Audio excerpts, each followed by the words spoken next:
ancient and mysterious, powerful and deadly, all-knowing and generous. The gods of Egypt were many things.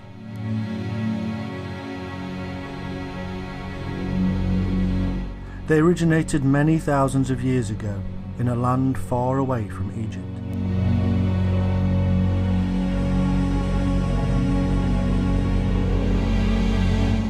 Over time they evolved, changed, adapted, and grew in mystery.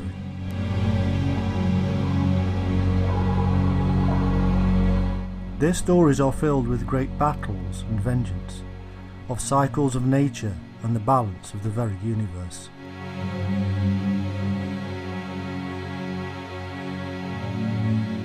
Their tales, a real Game of Thrones.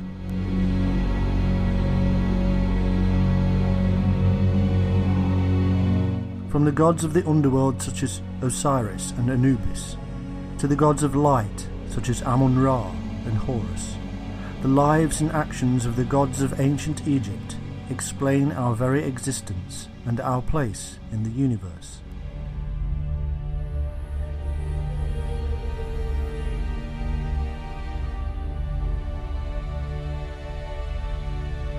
The mysteries of all that is and ever shall be were explored in their lives.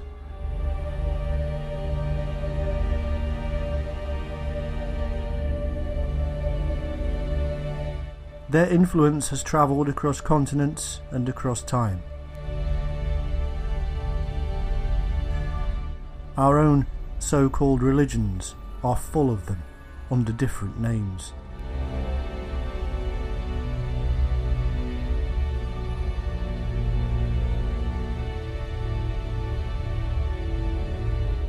This is the fascinating story of the real gods of Egypt.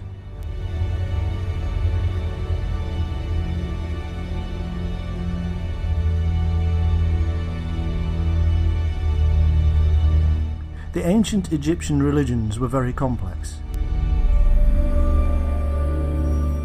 Polytheistic beliefs and multiple rituals formed integral parts of their society.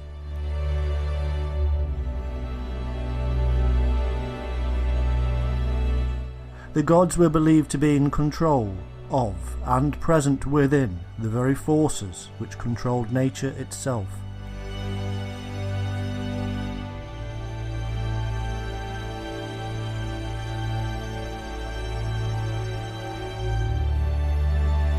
The rituals and practices of the ancient Egyptians were created to gain the favour of the various deities of the various forces of nature in order to control the outcome.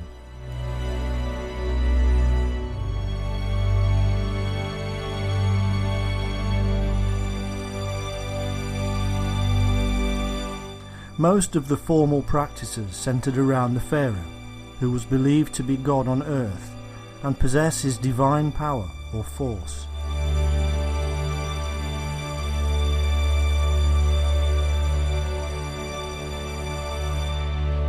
He was the man between them and the gods.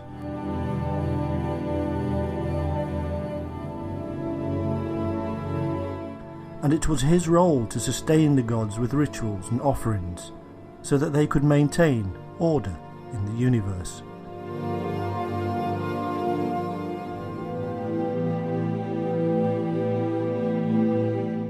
To make sure this worked, huge efforts were made to provide the pharaoh with what he needed, and the thousands of priests did very well out of the deal.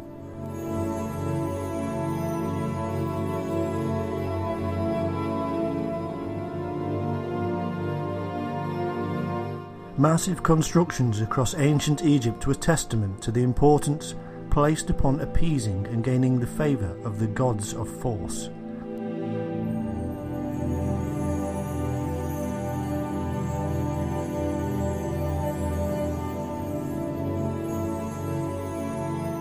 An individual could pray to a particular deity and ask for help, or he could compel them to do his bidding through magic. One is asking, one is telling.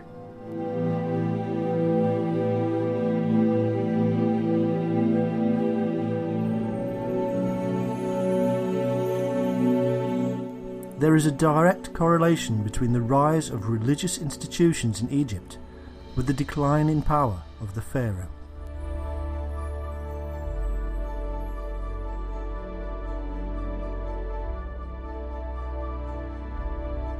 Death was of major importance, with Egyptians going to great lengths to ensure a safe journey through the underworld for their loved ones.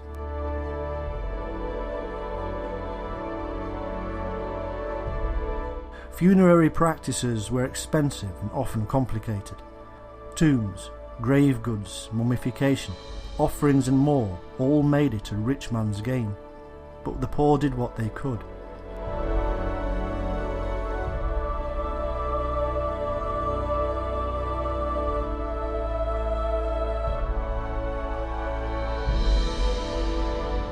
Over time the battle of the gods evolved. Some rose high in prominence, others fell.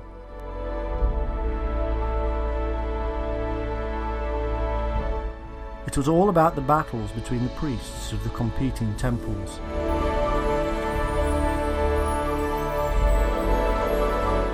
Ra, Amun and Isis were pushed aside when Akhenaten decided that the temple system would be moved to a new location, and the Aten or sun disk would now hold the greatest slot.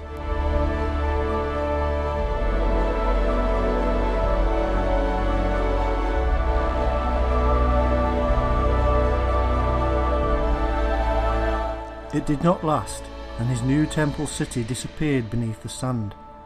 It would be some time before a truly monotheistic religion would rise again.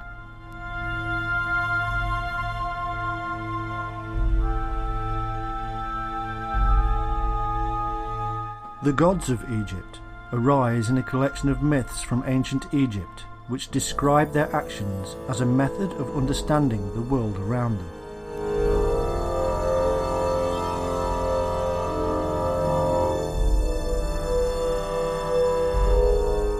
Understanding the gods of Egypt and their myths is crucial to understanding ancient Egypt itself.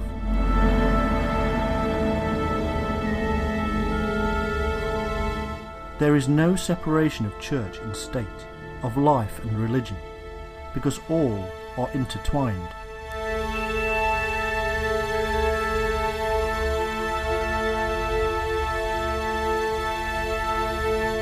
From farming to pharmacy, from politics to play, all things involve the gods, for the gods are all things.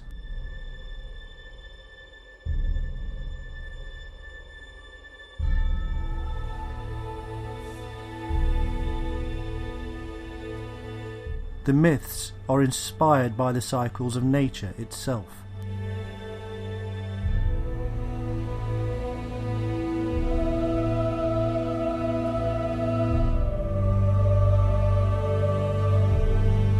Life is a series of patterns, repeating again and again.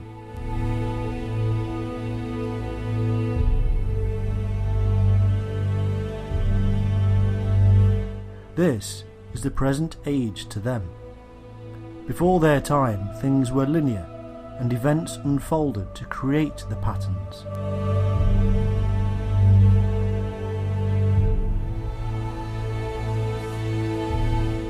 Ma'at is the fundamental order of the universe, and the most important myths are those of creation itself.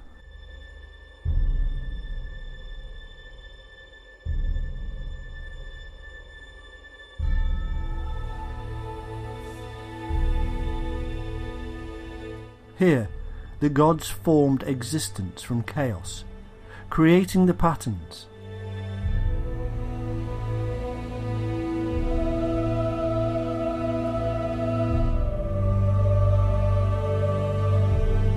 The rise of the sun god Ra, the myths of Osiris, Isis and Horus, against this chaotic god, Set.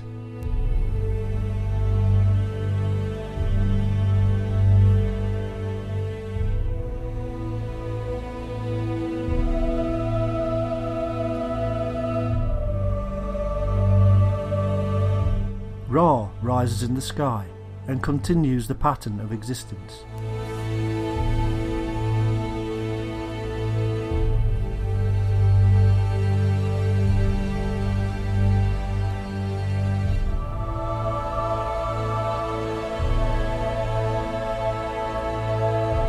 He goes down each night into the underworld, or Duat.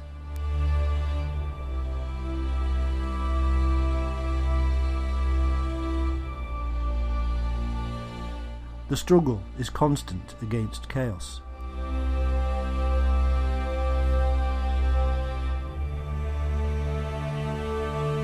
Life and death were simply part of this continued pattern, rising like Ra and setting.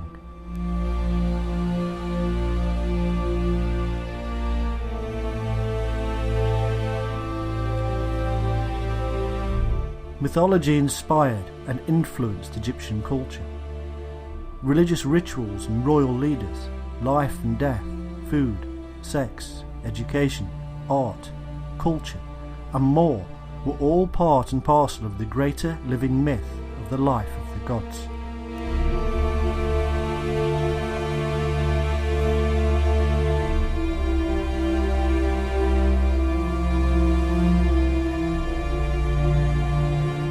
In a mirror of human dynasties, the gods themselves altered in power. The priests of each deity would use their influence, and there are hundreds of cases of one god usurping a special location and claiming dominance over another.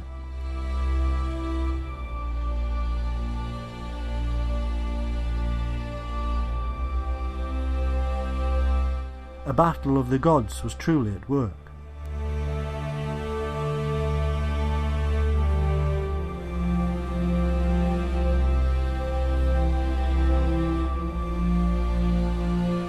And so we must begin our journey into the gods themselves.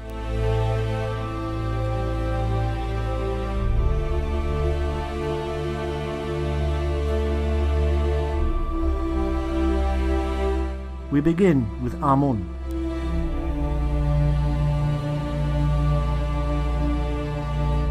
Who has been around ever since the Old Kingdom and the earliest days.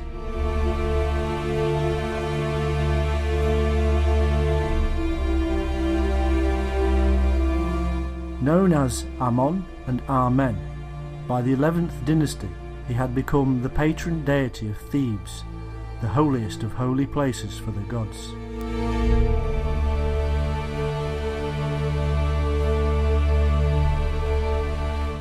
Following a rebellion and the rise of Ahmose I, Amun became nationally important and was fused with the sun god Ra to become Amun-Ra.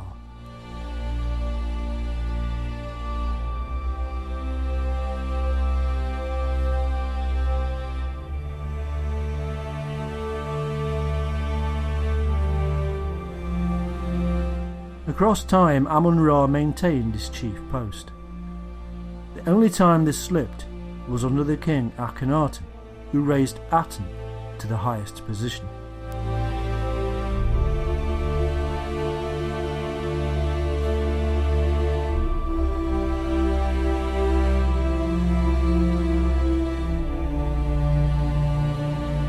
Amun-Ra was self-created, champion of the poor and weary.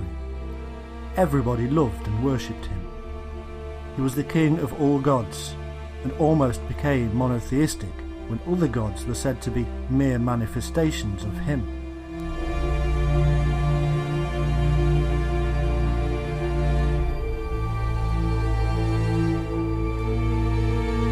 His influence grew so large that nations outside of Egypt began worshipping him, and there are good reasons to suggest that Islamic, Jewish and Christian God is based upon him and his myths.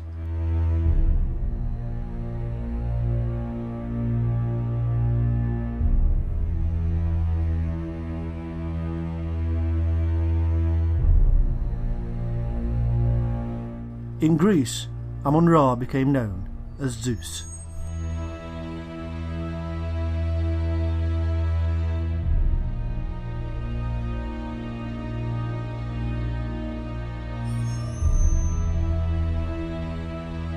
Originally, Amun was the god of the wind, until he merged with Ra and also Min, the god of fertility and creation.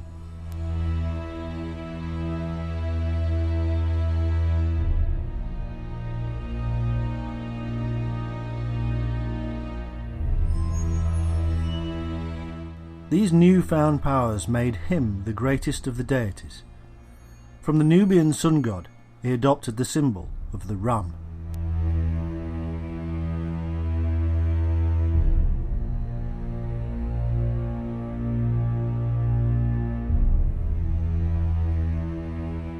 He was the god people came to when they wanted mercy for their own wrongdoing, or if they felt wrong done too. He was the god who hears the prayers, who comes at the cry of the poor and distressed. Beware of him, they said. The people were to repeat him to their sons and daughters, to speak his name far and wide. He was big and small. He was all things yet to come, fishes in the deep, birds in heaven. He never spends an entire day angry, and he was merciful.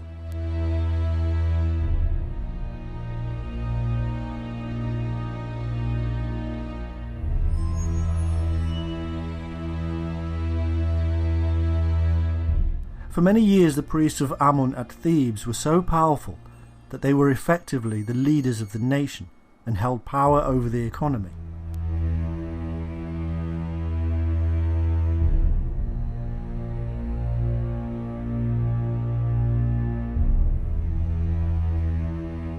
They owned 2/3 of all the temples and 90% of Egypt's ships. The son of one high priest was actually manipulated onto the throne itself, and one high priest himself actually became pharaoh and ruler of the 21st dynasty.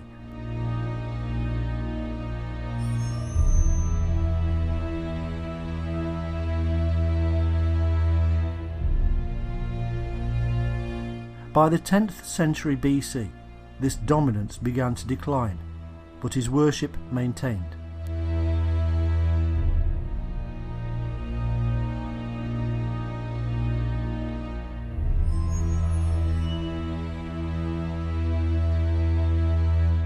His influence upon the wider world is actually massive. He is even mentioned in the Bible.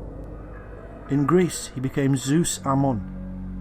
After the Battle of Issus, Alexander the Great was declared the son of Ammon and considered himself divine.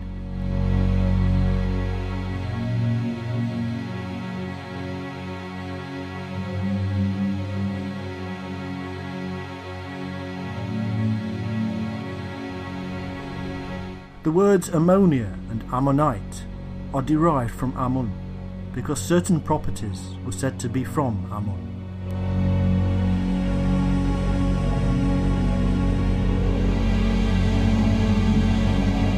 We turn now to one of the most mysterious of Egyptian deities seen in copious movies and works of fiction, Anubis.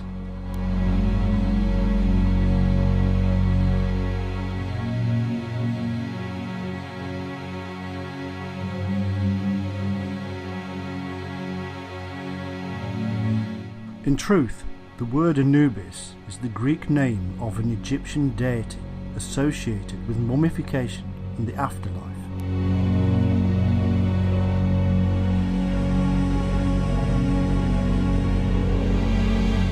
He was depicted as a canine, or a man with a canine head, and was known at the time as the golden jackal or the African golden wolf.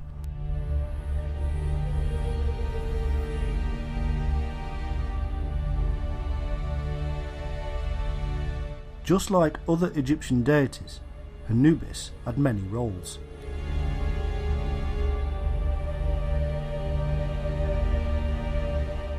He was the protector of graves, embalmer, and was later replaced by Osiris as the lord of the underworld.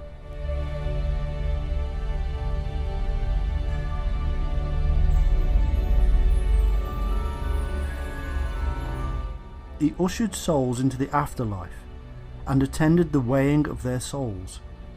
This act would decide whether the dead would be allowed to enter the realm of the dead.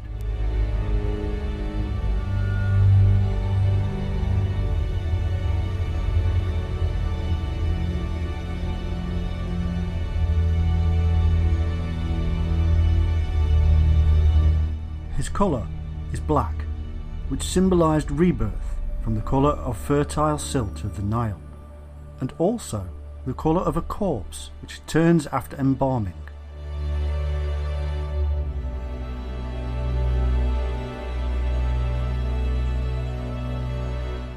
In the Old Kingdom, Anubis was the most important god of the dead.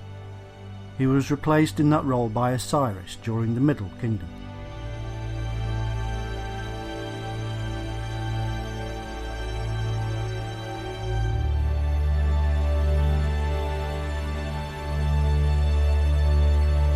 It is because of this association with the mysteries of death and the afterlife that Anubis has crept strongly into popular culture today in a scary way.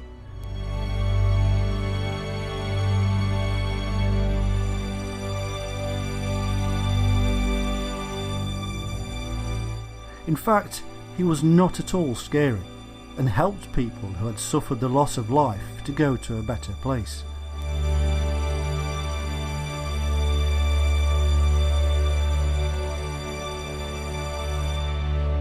Our next deity is the goddess of warfare in Lower Egypt.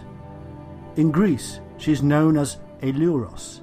In Egypt, she was known as Bastet, and her worship began in the 2nd dynasty.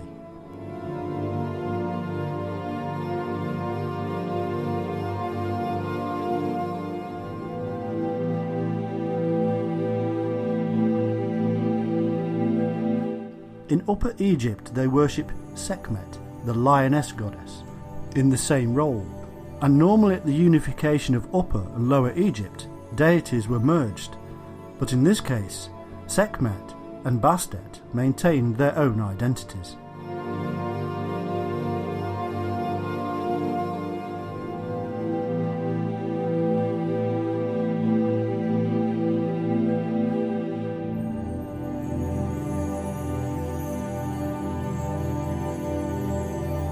During the 22nd dynasty, Bastet transformed from lioness warrior deity into a protector deity represented as a cat.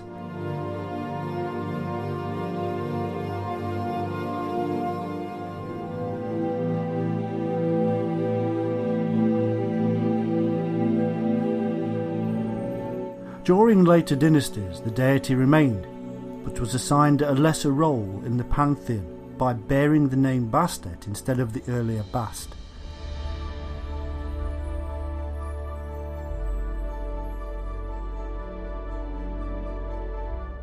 This happened after Thebes became the capital of ancient Egypt during the 18th dynasty. As they rose to great power, the priests of the Temple of Amun shifted the other deities down the league as their own Amun-Ra rose.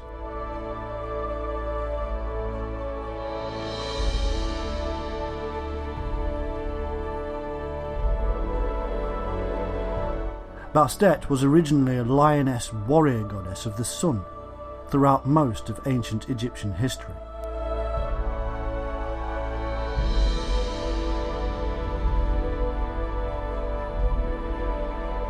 But later she was changed into the cat goddess, which is familiar today.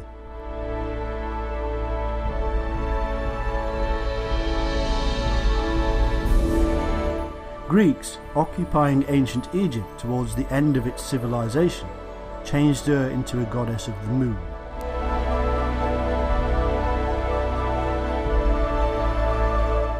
In Lower Egypt, she was defender of the pharaoh and the later deity Ra.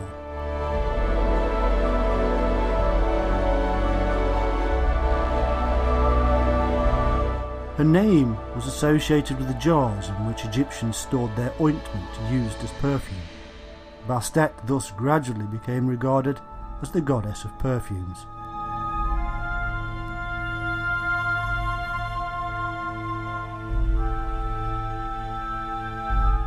Because of this, she was regarded as the wife of Anubis, the god of embalming.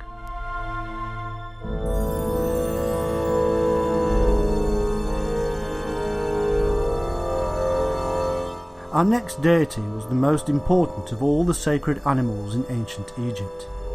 He was worshipped in Memphis and served as a go-between for humans and Ptah, Osiris and Atum. He is the bull god Apis.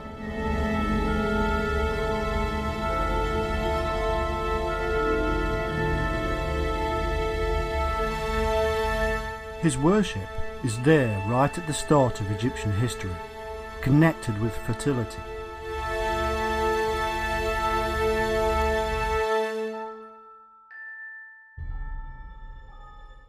Archaeology reveals burials of bulls, indicating that the bull was divine long before, and possibly represented the king himself.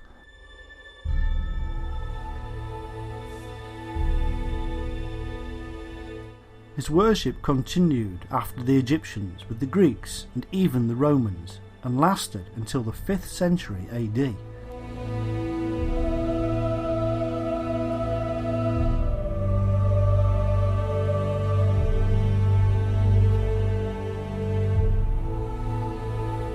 The bull was chosen because of its strength and virility.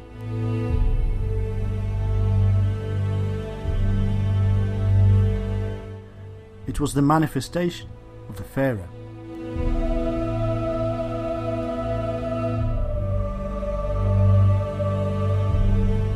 Apis was one of the Egyptian gods for which Alexander the Great performed a sacrifice during his seizure of the country from the Persians.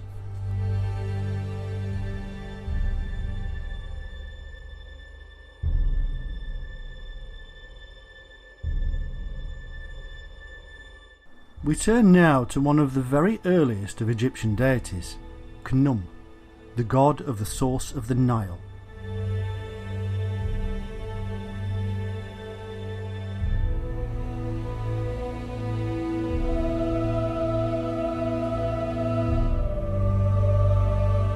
This was an important position, for all life along the river relied upon the annual flooding to bring fertility to the land.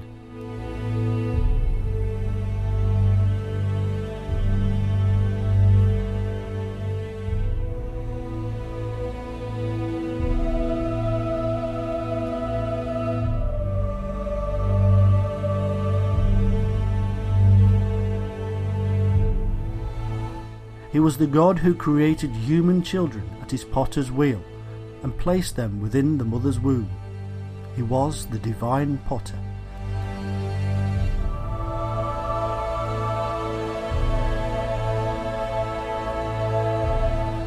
In fact, he was the third aspect of Ra, the god of rebirth, creation, and the evening sun.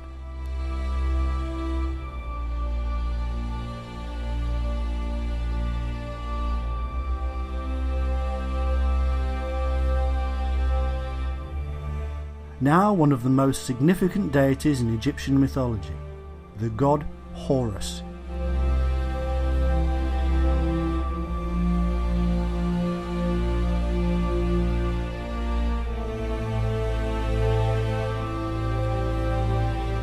There are many depictions of Horus, and Egyptologists treat them all as separate deities, although it is possible they were all just different manifestations of the same deity.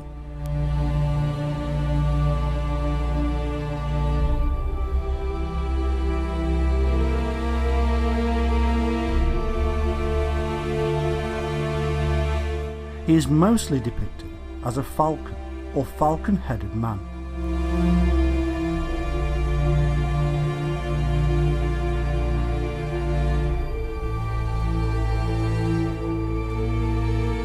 Commonly, Horus is the son of Isis and Osiris, and is a rival to Set, although in the earliest form he was their brother.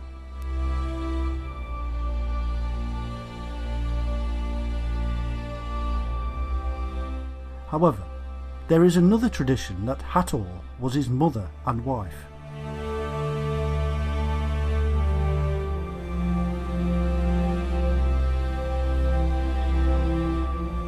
He was the god of the sky, war, and hunting.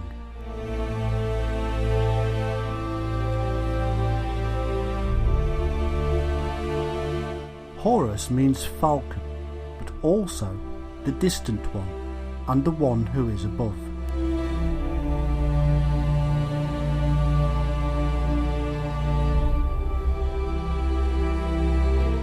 In life, the pharaoh was Horus.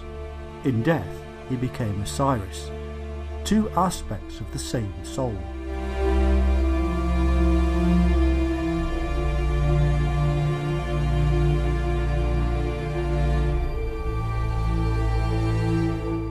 a new Horus appeared as a new pharaoh appeared.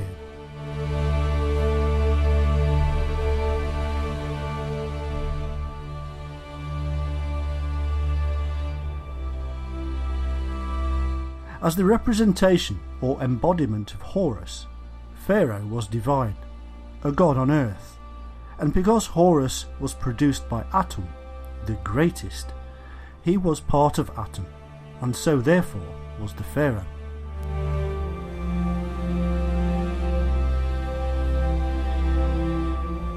Eventually this simply evolved into Pharaoh becoming the son of Ra.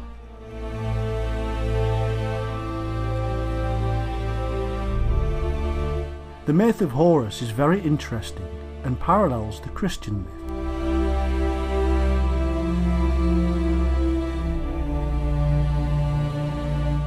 He was born to the virgin goddess Isis, after she collected the dismembered parts of her murdered husband Osiris.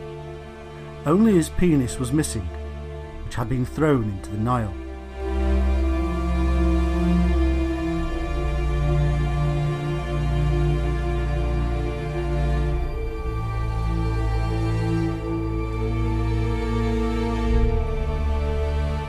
The myths vary, but she eventually managed to get herself pregnant by magic.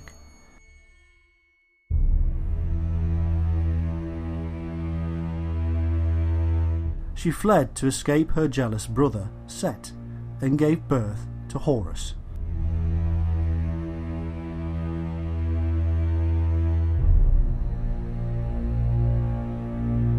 Horus, as the sky, had two eyes. His right eye was the sun, and his left the moon.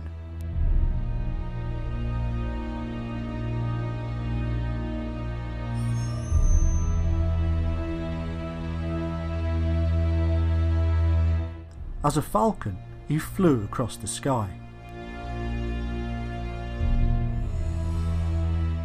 The moon was not as bright as the sun, because he had battled with Set, who gouged out his left eye, and a new one created to replace it.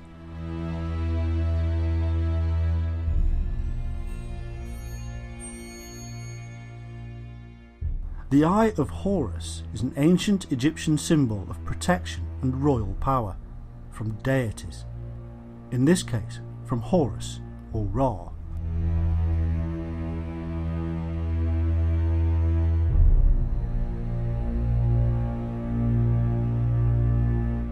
The word for the symbol was Wadjet.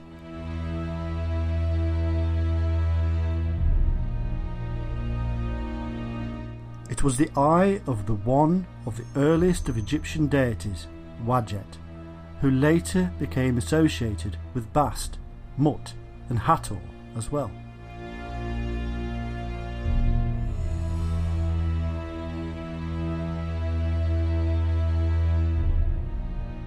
Wadjet was a solar deity, and this symbol began as her eye, an all-seeing eye. It was adopted by Horus and Ra.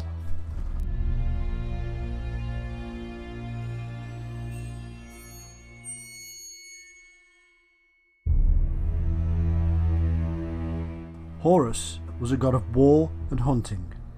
Thus, he became a symbol of majesty and power, as well as the model of the pharaohs.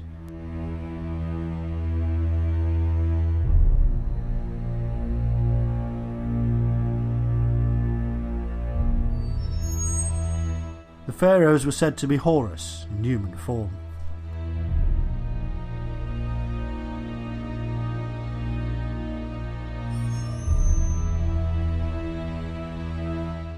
Horus was given the role of protecting humans from his brother, Set, by his mother, Isis.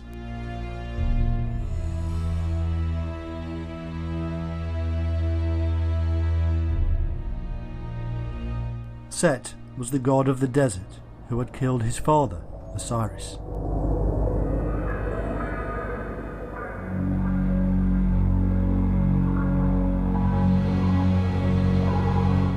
Over time, Horus battled many times with Set to avenge his father and to choose the next pharaoh.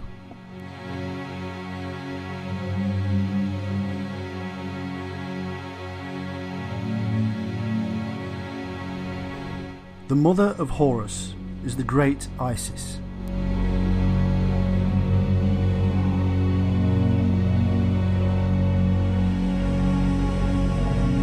She was so widely worshipped that her influence spread to Greece and Rome, and indeed, she is associated with Mary, the mother of Jesus.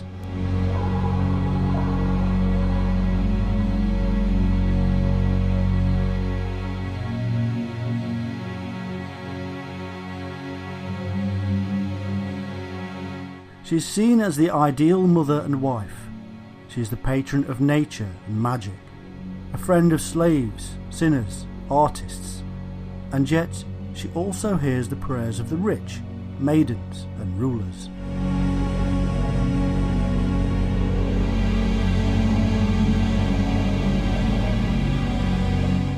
She is the protector of the dead and goddess of children.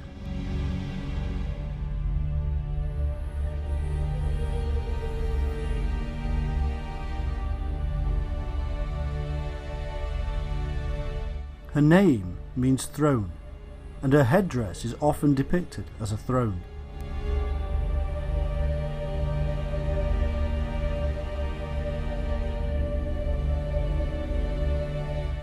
She represented the pharaoh's power on earth, and he was her child. He was Horus on earth, God on earth, like Jesus.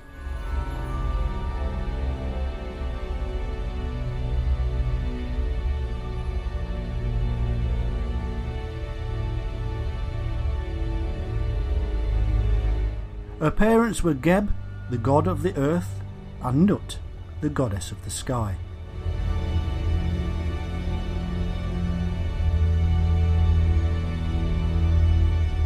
She married her brother, Osiris.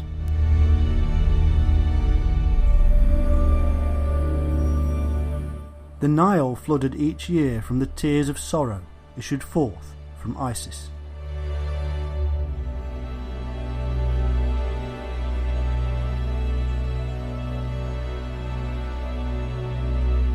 She first appears in the 5th dynasty on a sun temple, although it is believed she was originally a separate deity from pre-dynastic Egypt.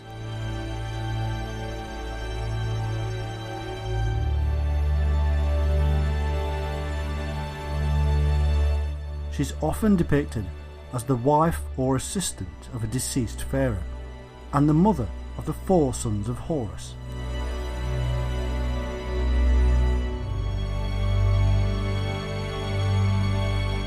These 4 sons protected the canopic jars that contained the organs of the deceased pharaoh.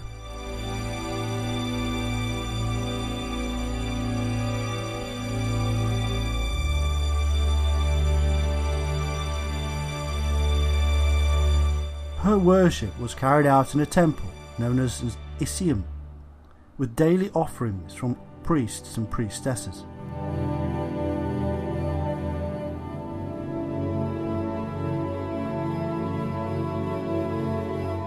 These generally had a reputation of being wise, with great healing powers. They could also interpret dreams and control the weather.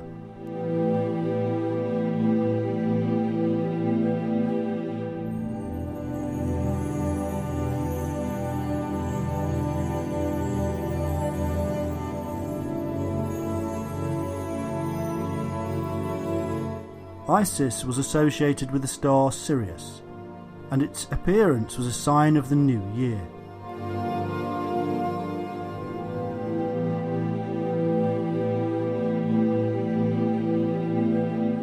She was therefore associated with rebirth and reincarnation.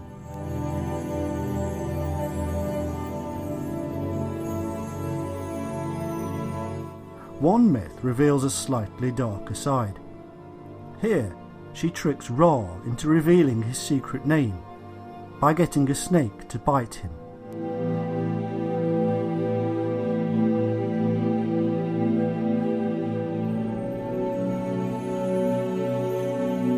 Only she has the antidote, and because she had his real name, she had power over him.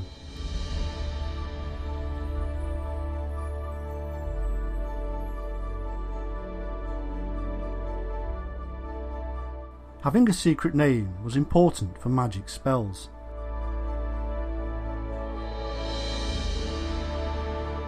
Because of this, she became highly important to magicians, and magic is central to the myth of Isis.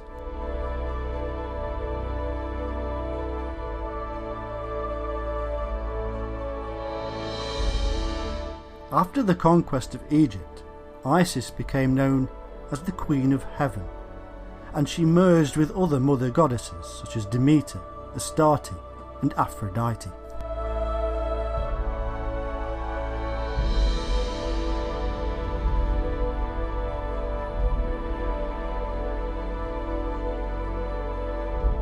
Isis spread throughout the Roman Empire, and is one reason that the Christian Isis, known as Mary, was accepted so easily.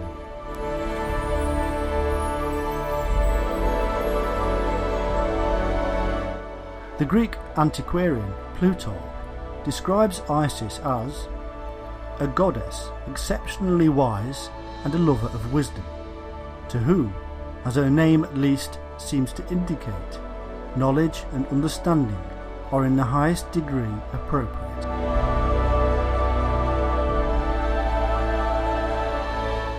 Of course, her husband suffered a pretty bad fate. Osiris was usually depicted as the god of the underworld.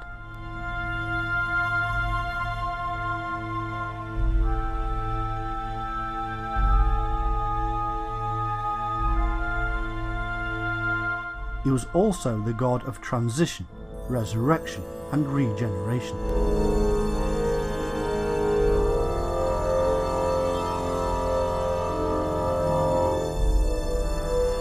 He is given green skin, a pharaoh's beard, mummy-wrapped legs, a crown of 2 large ostrich feathers, a crook, and a flail.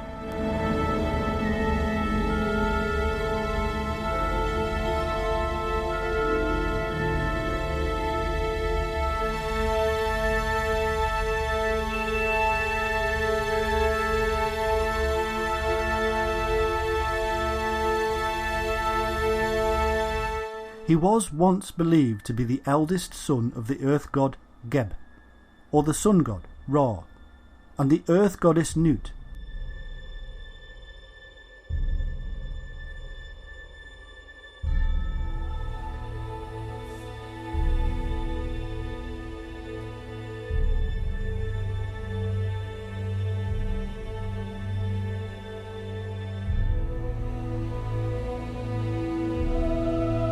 He was the brother and husband of Isis.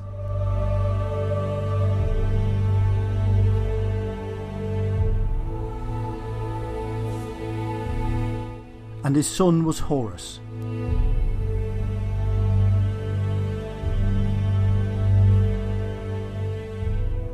Because he ruled over the dead, and because the dead were considered to be the ones truly living, he was called the King of the Living.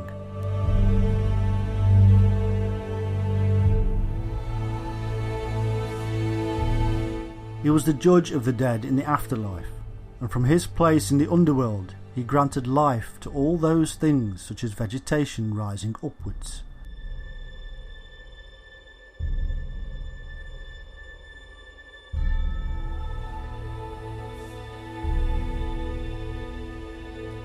He was the Lord of Love, permanently youthful, Lord of Silence, and when a pharaoh died, he became Osiris, who rose from the dead himself.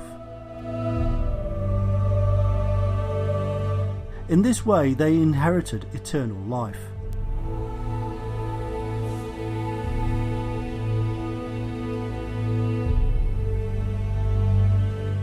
This was later mirrored in the Christian myths.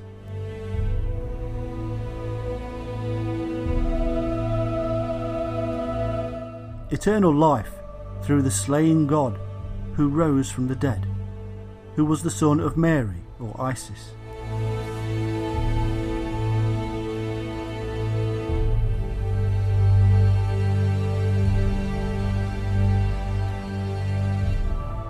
The 3 aspects of Isis are clearly laid out in the Bible as the 3 Marys, and this is why she is the mother and lover of Jesus.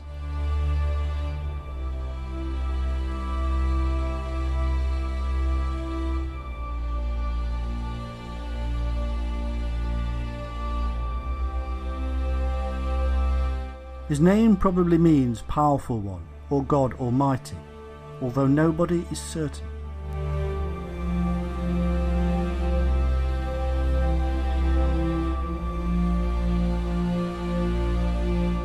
His crook signifies his role as the shepherd god. The flail is unknown, but may be a shepherd's whip, pull and push.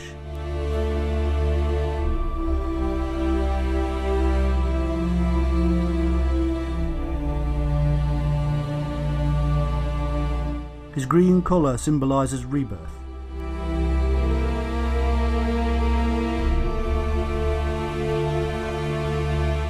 The soul, or Ba, of Osiris was sometimes worshipped as a separate deity, and was known as the soul of the Lord of the Pillar of Continuity.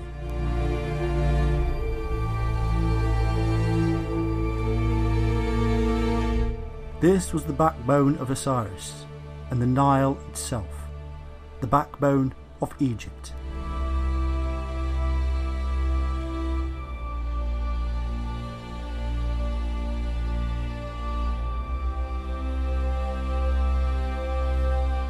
It therefore supplied the water, fertile silt, and vegetation for survival.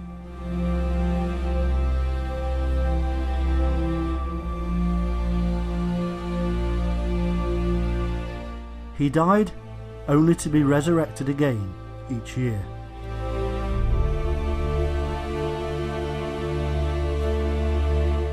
This Ba of Osiris was power, and also part of the word for ram, and so he is depicted as a ram-headed god.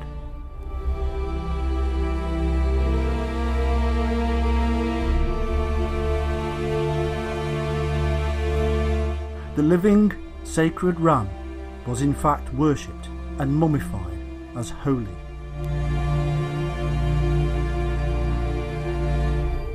With the fall of Egypt to the Greeks, Osiris was merged with the Apis bull and became Serapis, and depicted as a standard Greek god.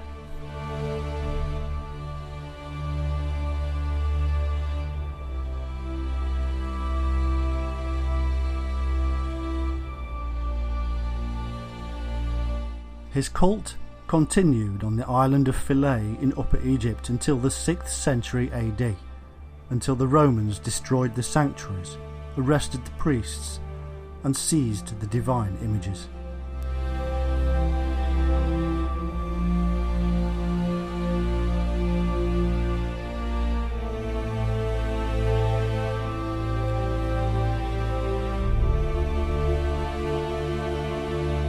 And now for the deity who slew Osiris, Set.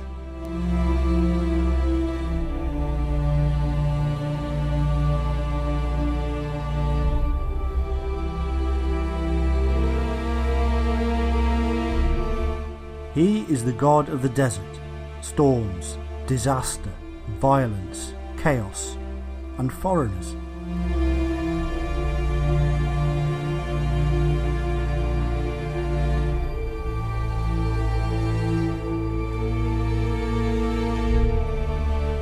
Ra employs Set on his solar boat to repel the serpent of chaos, Apep.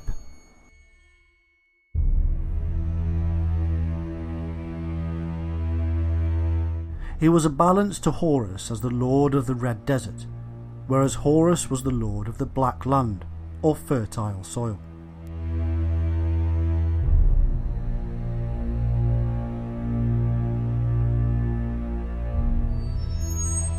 The opposites of barren and fertility.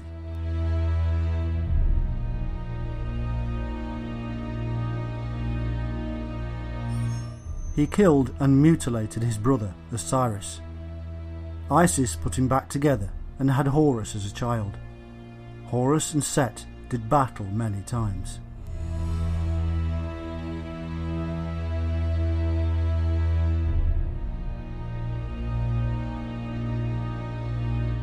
Set is the father of Anubis, and the meaning of his name is unknown. It is likely that it gave rise to Satan in later Christian myth.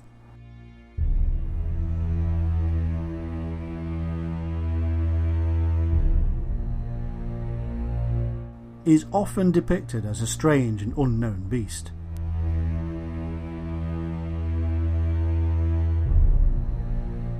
In human form, he has a distinctive head, and sometimes with the head of a donkey.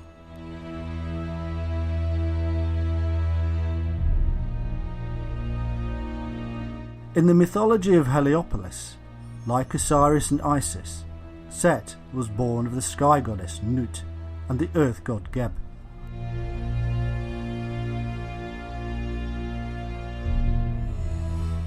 Myths show Osiris was as wise and happy, Set as the jealous brother.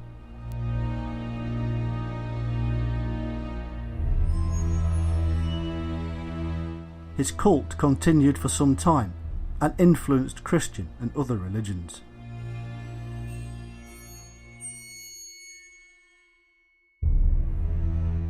We turn now to the wise god, Thoth.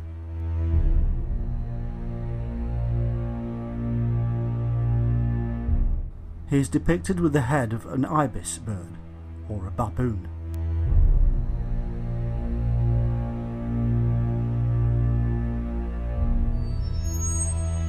He maintained the universe and stood beside the boat of Ra.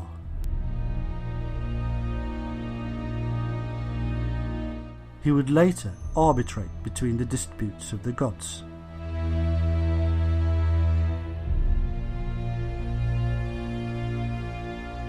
He is associated with art, writing, magic, science, and the judgment of the dead.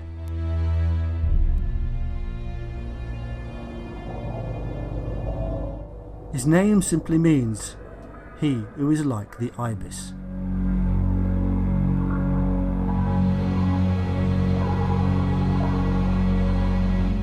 In Greece, Thoth was seen as their own god Hermes, and later his title became the thrice great Hermes, or Hermes Trismegistus. For hundreds of years he was the wisest and greatest of gods for magicians and alchemists.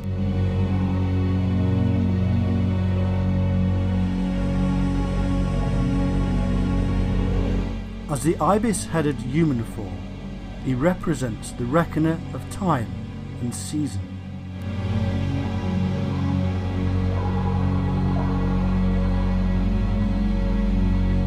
He did, however, have a great many roles in Egyptian society. He was the mediator between the powers of good and evil, and ensured balance.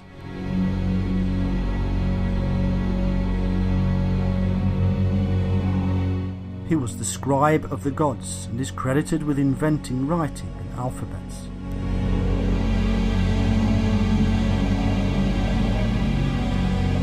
He reported on the weighing of the scales in the underworld.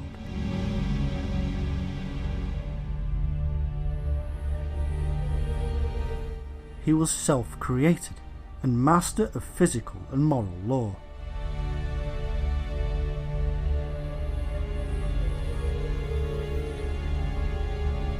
He calculated the mathematics for the structure of the motions of the heavens.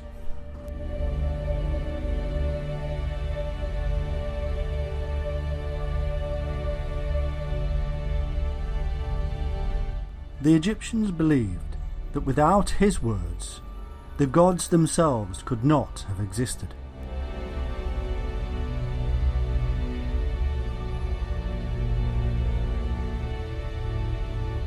Indeed, in the underworld, his power was equal to that of Ra and Osiris.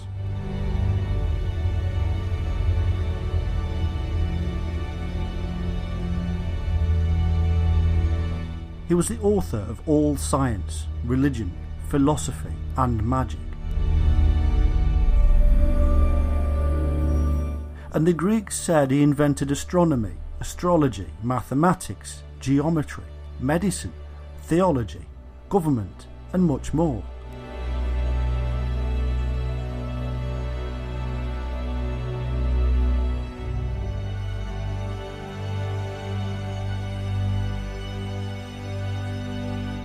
In fact, to them, he was the author of all works of knowledge.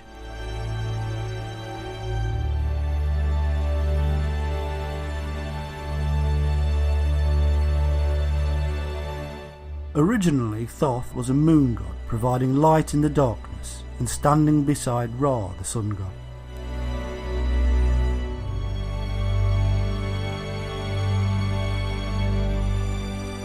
The myths of Egypt served to explain and justify the observable world and its many cycles, patterns and mysteries.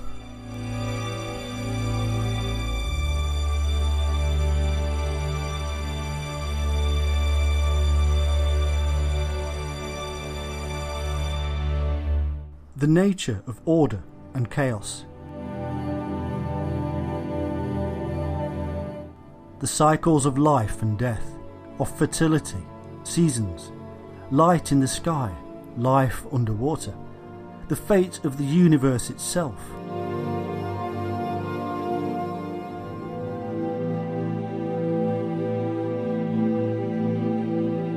All of this and more was explained through the lives, actions and statements of the gods.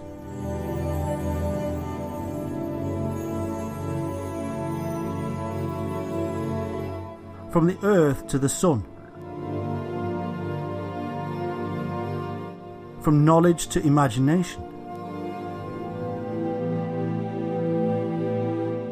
the actions of the gods governed them all.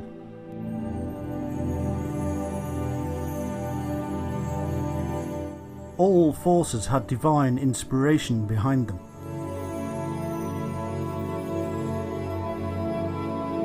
They did not believe their gods had animal heads. They simply used symbolism to explain aspects of the power and nature of the gods.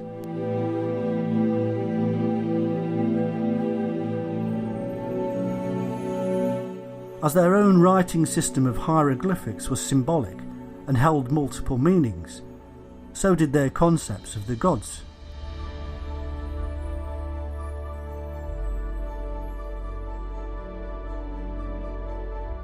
They did not think the sky was a cow called Hathor, supported by other gods. This simply explained the power of that goddess and merged several ideas about existence together.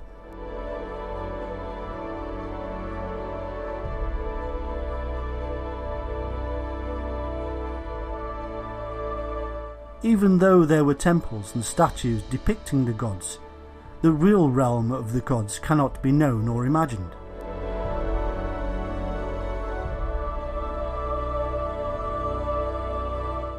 It is not accessible to humans.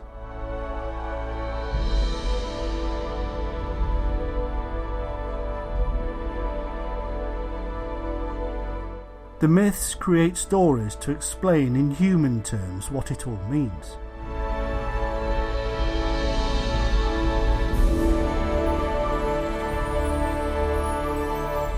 It was in fact a very clever device, and one used by later religions such as Christianity.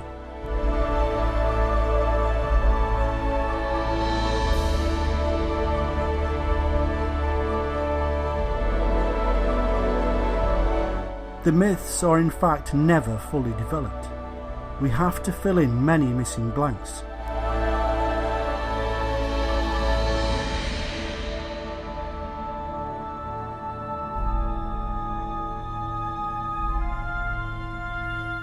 There was a reason behind this, a philosophical statement, saying that we simply cannot know as humans.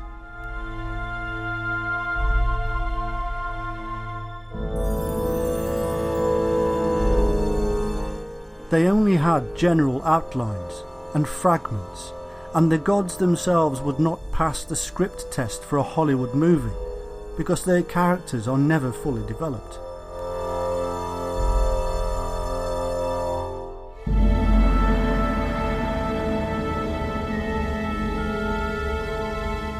The truth is that the meaning is the most important part of the myth, not the detail.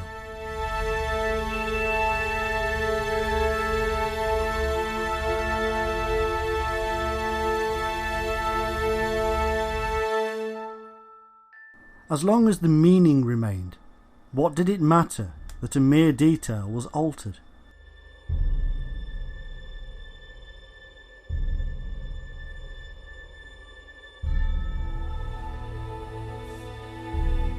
Many of the myths came from earlier times and other cultures. They were adapted for their own environment and people. The same thing would happen to the Egyptian gods, as Greece and Rome, and then Christianity, stole the ideas and changed them.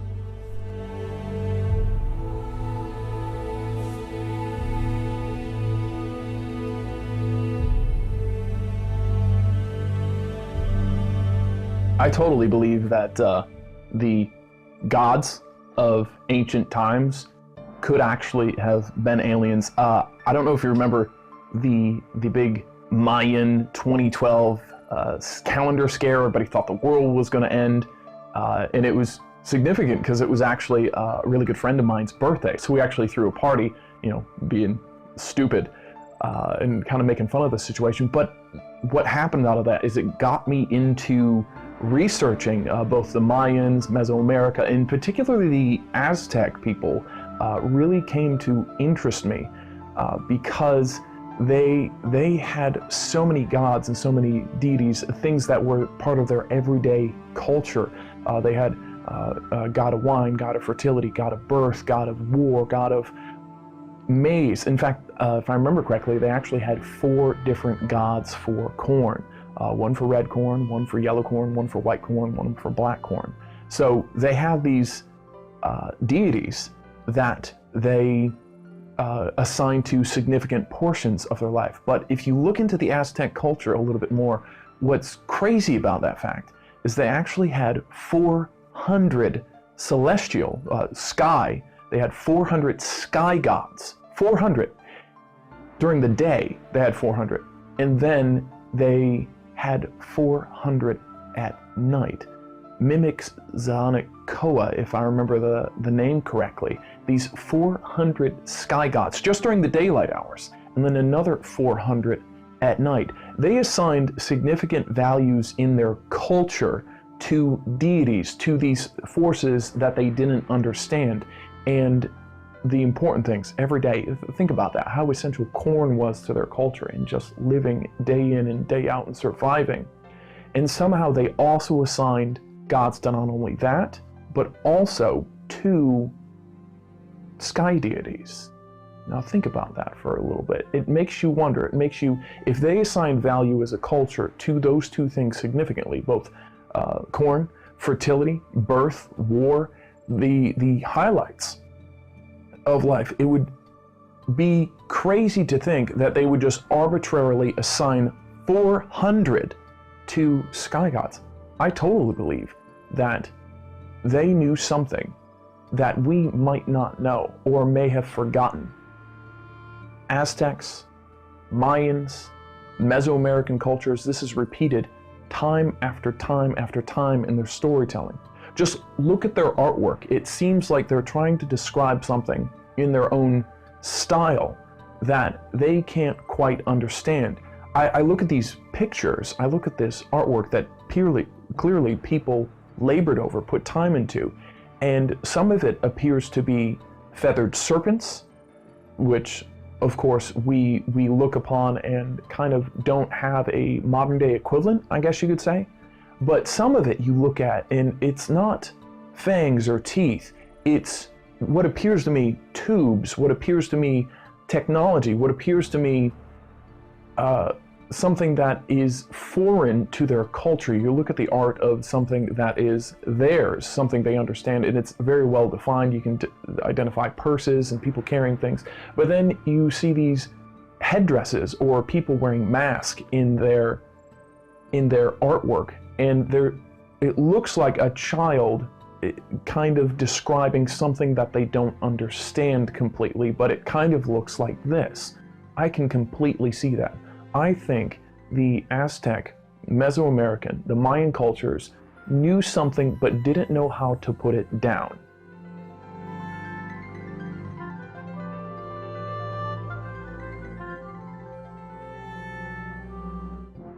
For millennia, Ancient man hunted and gathered like many animals on our planet. But something happened, something amazing. Suddenly, after thousands of generations, mankind settled down and civilization emerged.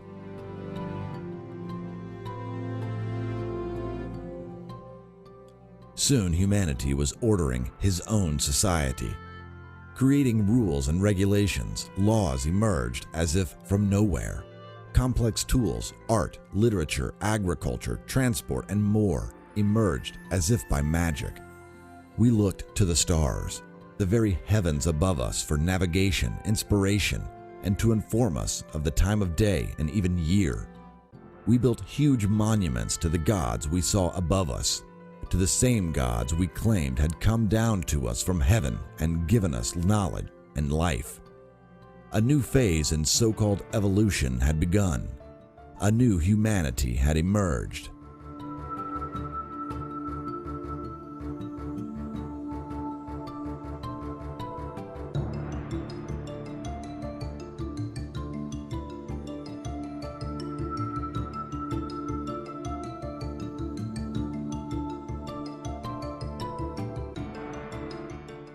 The gods were aliens. The change in humanity was genetic. The knowledge was given to the chosen few by the ancient watchers over mankind. This is their story.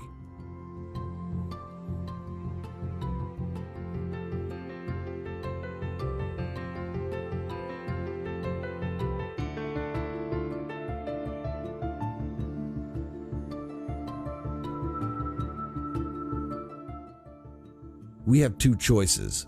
Mankind evolved over a vast period and then suddenly changed overnight from wandering bands to complex, civilized societies. Or ancient man was chosen by a visiting alien race to be genetically modified and then given immense knowledge. It may sound crazy, but both ideas may be equally so. These ancient astronauts gave humanity knowledge, religion, and culture. It was a mirror of their own mother culture. They aided in the building of huge and complex structures across the globe, from the pyramids of ancient Egypt to the stone heads of Easter Island. They aided us to worship them. Over time, our memory of these alien visitors has become our religions. The giants of the Bible are everywhere.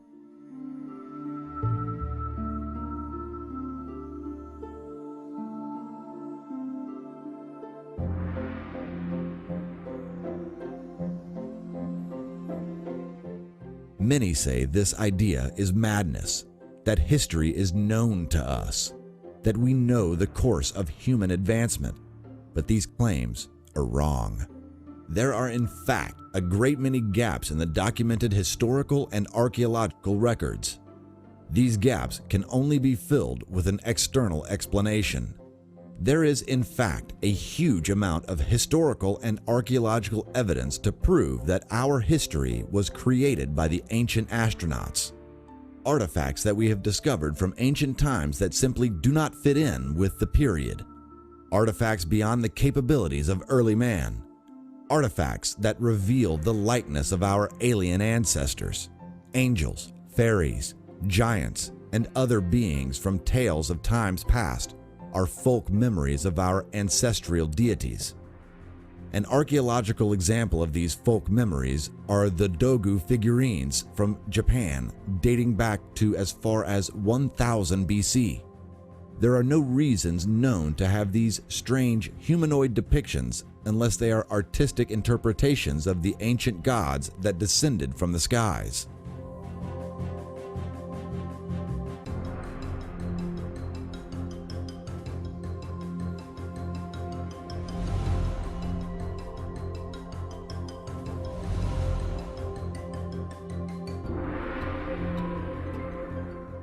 Many say that this is a new way of looking at old stories, and that is partly true.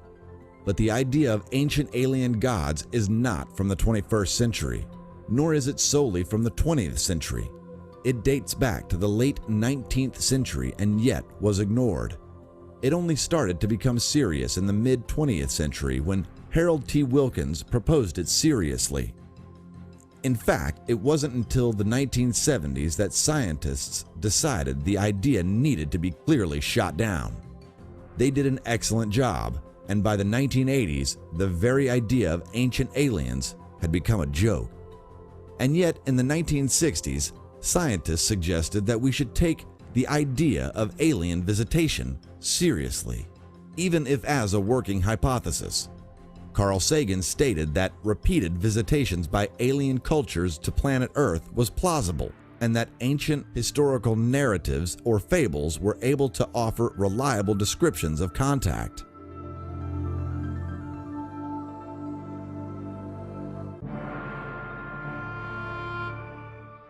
As an example of this idea is the story of a French explorer in the late 18th century who visited the northwest coast of America and made first contact with the Tlingit people. These people then built an oral tradition about this first contact, which became legend and would be almost unrecognizable to us.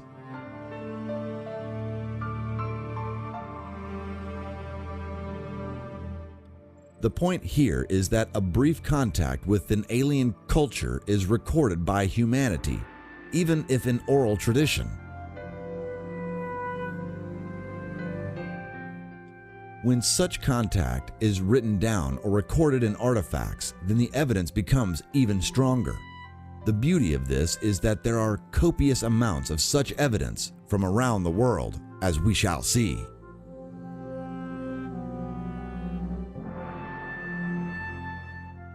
Take the Assyrian or Babylonian fish deity, Oannes or Dagon. Here is a prime example of an alien god from ancient times. It is a being with humanoid features, but also part fish or with scales. Oannes came to the people of Sumeria and gave them vast knowledge: agriculture, mathematics, art, healing, and more. Eventually, this tale would be remembered in the Bible of the Christians as Jonah, who was swallowed by the whale, a large fish.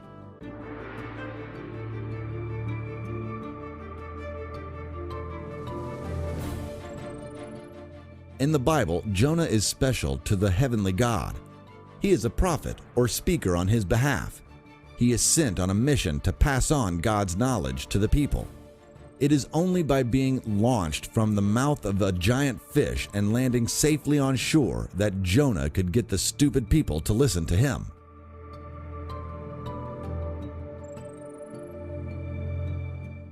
Apparently, it's perfectly okay to believe that all of this is true, and yet ridiculous to believe that this is a folk memory of a very real, special, intellectual being trying to get humans to learn. The image of Jonah emerging from the mouth of the giant fish is in fact no different to the images of Oannes or half-man, half-fish being. It is an alien creature sent by the alien gods to impart knowledge. A great many ancient deities are part human and part beast. Historians simply believe that these are ideas of power or knowledge, anthropomorphic depictions of spirits of nature. But what if they were true depictions of humanoids that didn't quite look right to our ancestors? This indeed would explain why cultures across the globe depicted their gods in this manner. There are numerous artifacts to prove this point. There are also numerous works of art from history showing alien craft in the skies above us and even interacting with us, creating the religions we have today.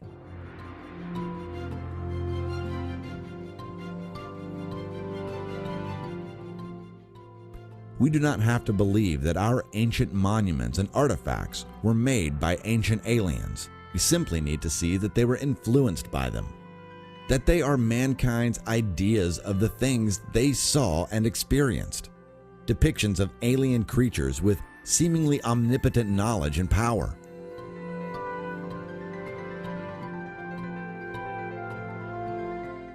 If I were to step back in time 2,000 or 3,000 years, I too would appear strange and yet all-powerful to our ancestors. My knowledge could alter the course of human history. How much more powerful would be an ancient alien visiting Earth many more thousands of years before, to early man as he hunted and gathered in the woods and seas?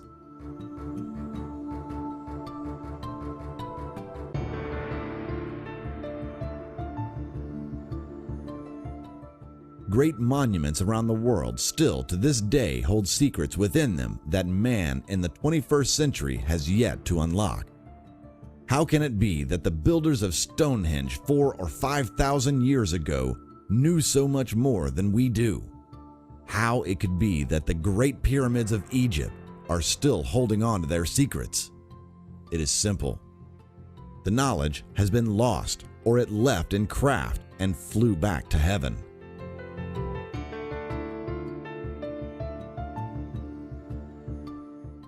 Gods of ancient times were very much like humans and yet different. Zeus, the high god of ancient Greece, could change shape, and he was not the only one. Our religions are a direct result of ancient mankind's contact with alien visitors. Gods that could change the weather, bring fire and lightning out of the sky, make the oceans bubble, wipe out whole nations, fly across the sky in war chariots, rise from the dead, change shape, raise the dead, walk on water, command armies of flying, glorious angels, and so much more.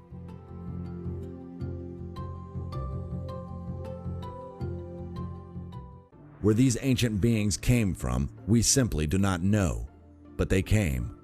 We can say with relative certainty that they came at least 5,000 years before Christ, and probably in Sumeria, Turkey, and Africa, for it is here that civilization emerged.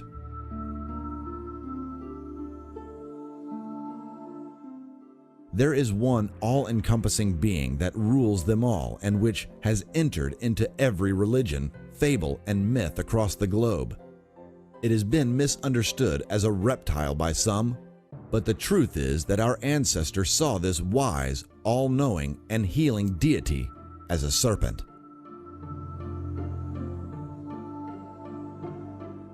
In order to understand the sheer amount of evidence there is for this ancient alien race of serpent gods, we have to look at the evidence piece by piece. In the beginning, we pointed out that mankind may very well have been genetically modified so as to be reborn.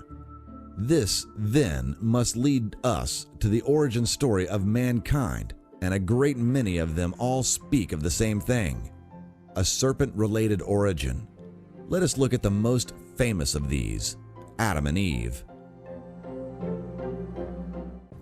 Remarkably, we find that both are in fact related to ancient serpent worship from their Sumerian origins, a religion that is in fact worldwide. The word Havaya is the root of Eve and means female serpent. It is connected to the same Arabic root which means both life and serpent. So Eve is the origin of life, and she is a female serpent. But where did she come from?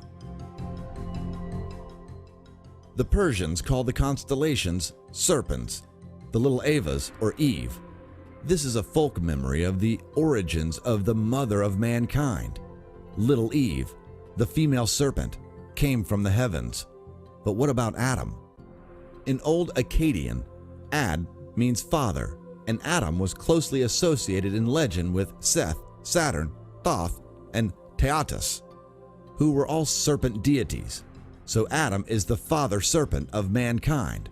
So the children of Adam and Eve must therefore also be serpents? In fact, Abel actually means serpent shining, and Cain was called the son of serpents.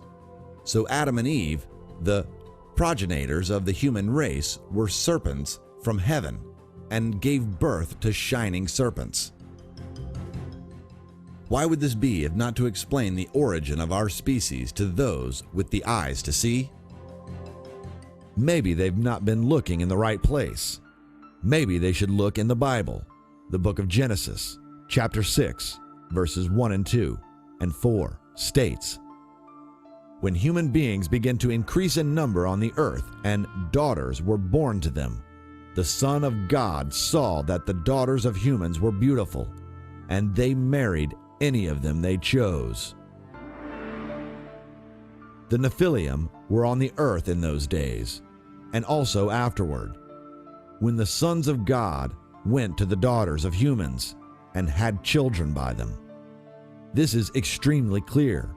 A group called the Nephilim, or sons of God, were on earth, and they saw the women and mated with them. What is all this about if not a written account of shining beings coming down to earth and mating?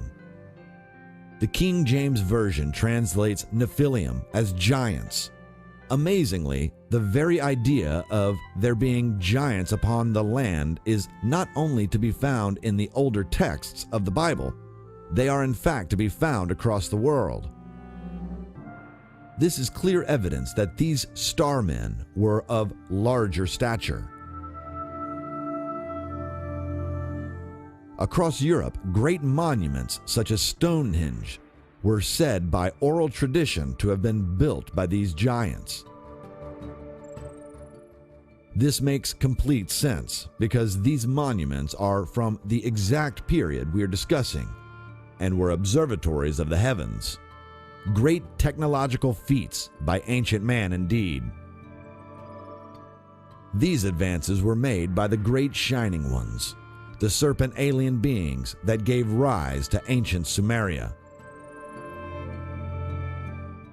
Appearing out of nowhere and at least as early as the 5th millennium BC, the earliest known civilization, the Sumerians of Sumer in Mesopotamia, was initially a non-Semitic culture. By 3000 BC, and as a result of its sophisticated irrigated agriculture, Sumer flourished as a nation and developed a considerable power base through the development of its numerous city-states like Erech, Eridu, Lagash, and Kish. The Sumerians invented cuneiform writing and were way ahead of their time, having advanced knowledge in music, poetry, art, mathematics, astronomy, and science. For the ancient Sumerian music was a tool that helped them describe the cosmos.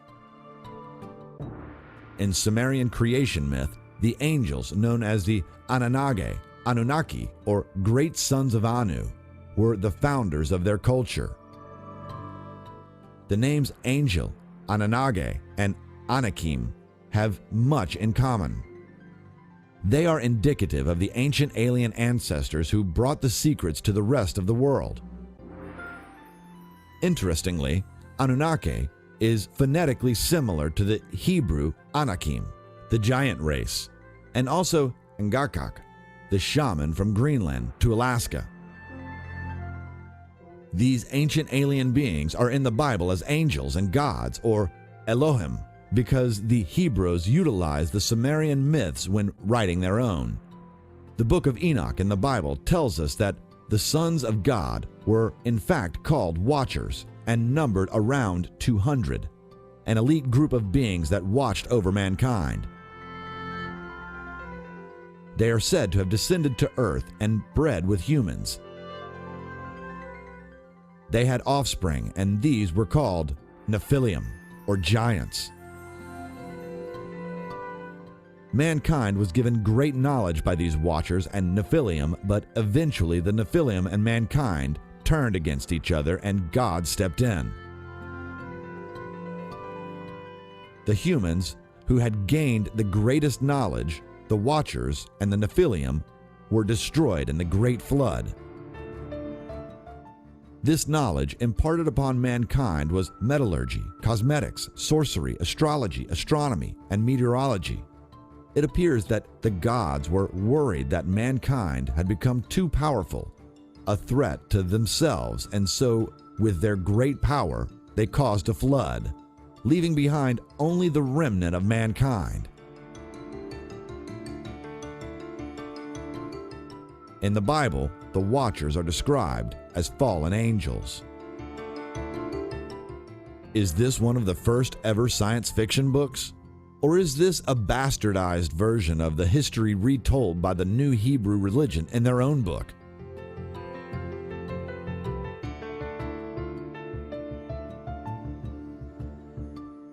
Is this really an historical account of ancient aliens visiting the Earth to observe them? Did they ignore their own orders and breed with humans? Is this the point of genetic manipulation written down as the word breeding by a non-scientific mind? If this is true, then you and I have alien blood running through our veins. In the Old Testament, chapter 1 of the book Ezekiel recounts a vision in which Ezekiel sees an immense cloud that contains fire and emits lightning and brilliant light. It continues, the center of the fire looked like a glowing metal, and in the fire was what looked like 4 living creatures. These creatures are described as winged and humanoid. They sped back and forth like flashes of lightning, and fire moved back and forth among the creatures. The passage goes on to describe 4 shiny objects, each appearing like a wheel intersecting a wheel. These objects could fly, and they moved with the creatures. When the living creatures moved, the wheels beside them moved, and when the living creatures rose from the ground, the wheels also rose. What on earth had Ezekiel witnessed? Probably nothing on earth at all.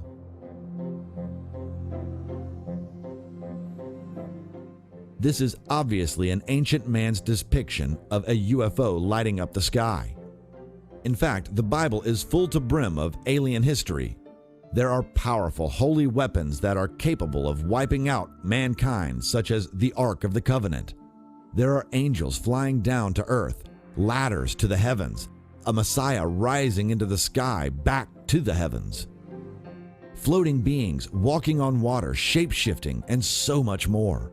All of this needs to be reappraised with a new outlook, an outlook of ancient alien visitation upon planet Earth.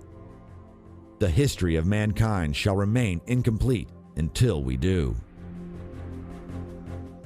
But there are a great many artifacts, tales, and histories outside of the Bible and from across the world which all point to a period over 7,000 years ago when we were visited by aliens from another place. There are tales of serpent deities and giants everywhere in all cultures. From oral traditions to written record, from sacred monuments to artifacts, the evidence is there by the truckload. Through fear of ridicule, historians and scientists ignore the facts right before them.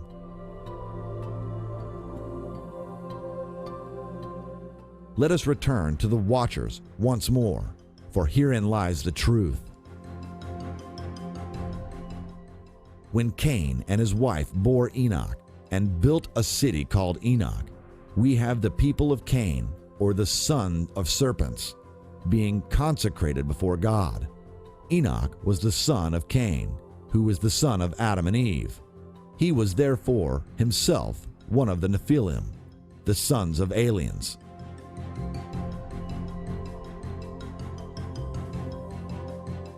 So many of the myths of the snake culture crossed over during the vast period that encompassed the many rising civilizations, and so many of the myths emerged within the fables, folktales, and religions of Greece, Rome, and Egypt.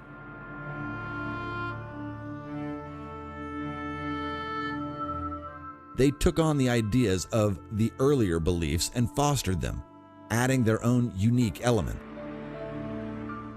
The Western mythologies then took these classical structures and built upon them further.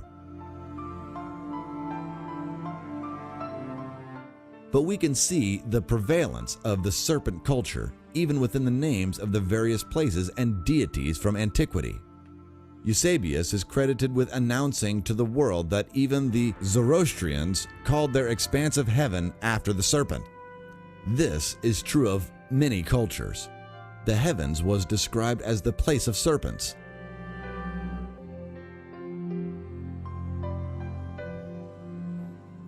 The same serpents that originated mankind and gave him knowledge, just like the snake in the Garden of Eden.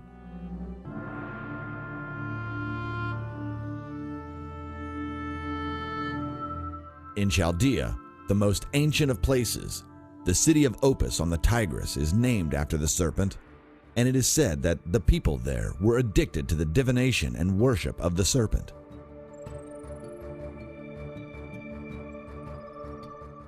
The serpent worship passed on swiftly into Egypt, where the deity was known initially as Kanaf, Kanef, and Senef. Later it became Ab or Ob, the royal serpent or basilisk. One of the chief deities was Vulcan, who Cicero styled as Opus, another serpent term.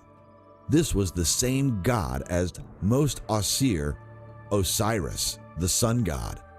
Osiris was often known also as Abel or Pythos Sol, with great pillars of stone dedicated to his worship. These pillars became known later in Greek times as obelos or obeliscus, now seen as the obelisk and related to basilisk. They reached towards the heavens, back home where they came from, as if pointing a finger. Think about that for a moment. One of the most iconic monuments in the world is the obelisk, named after the serpent deities that gave mankind the knowledge to build them, and it points home. With this knowledge, a new investigation should be undertaken to work out precisely where these ancient monuments pointed in the heavens. Are these really clues left behind our ancient alien gods for us to discover when the time is right? Even modern places' names show a link with the most ancient serpent worship. Opis, Ophis, Opionia, Ophiusa, Obatha, Obana, Opichi, and many more were originators of these modern names. Ethiopia, for instance, comes from Thoth and Athoth, or a mistaken translation of Aethophion, a sacred title for the followers of the serpent deity. Thus, it could be that Ethiopia or Aethiopia came directly from the term Aethope and Aethopus, worshippers of the snake.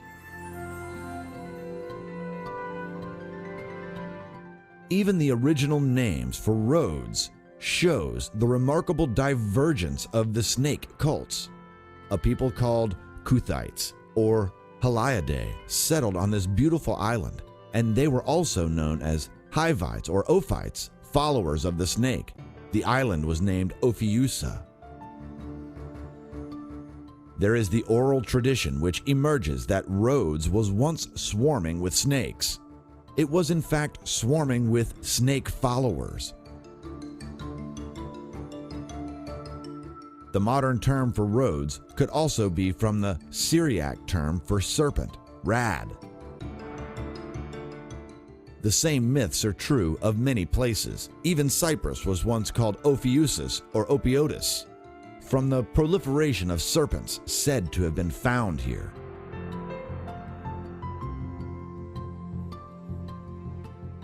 From the mysteries of Osiris, Iris, and Horus to Attis and Cybele, from Circes and Proserpine to Bonadea and Priapus, we see a remarkable association of the serpent deity in the creation of mankind. There was a great secret spread with these myths by the people of the serpent, a secret which spread across continents, then embedded into local culture, changing slowly with time into modern myths and religions. And yet, all along, they really held the truth about the origin of mankind and our knowledge and rise to great civilizations.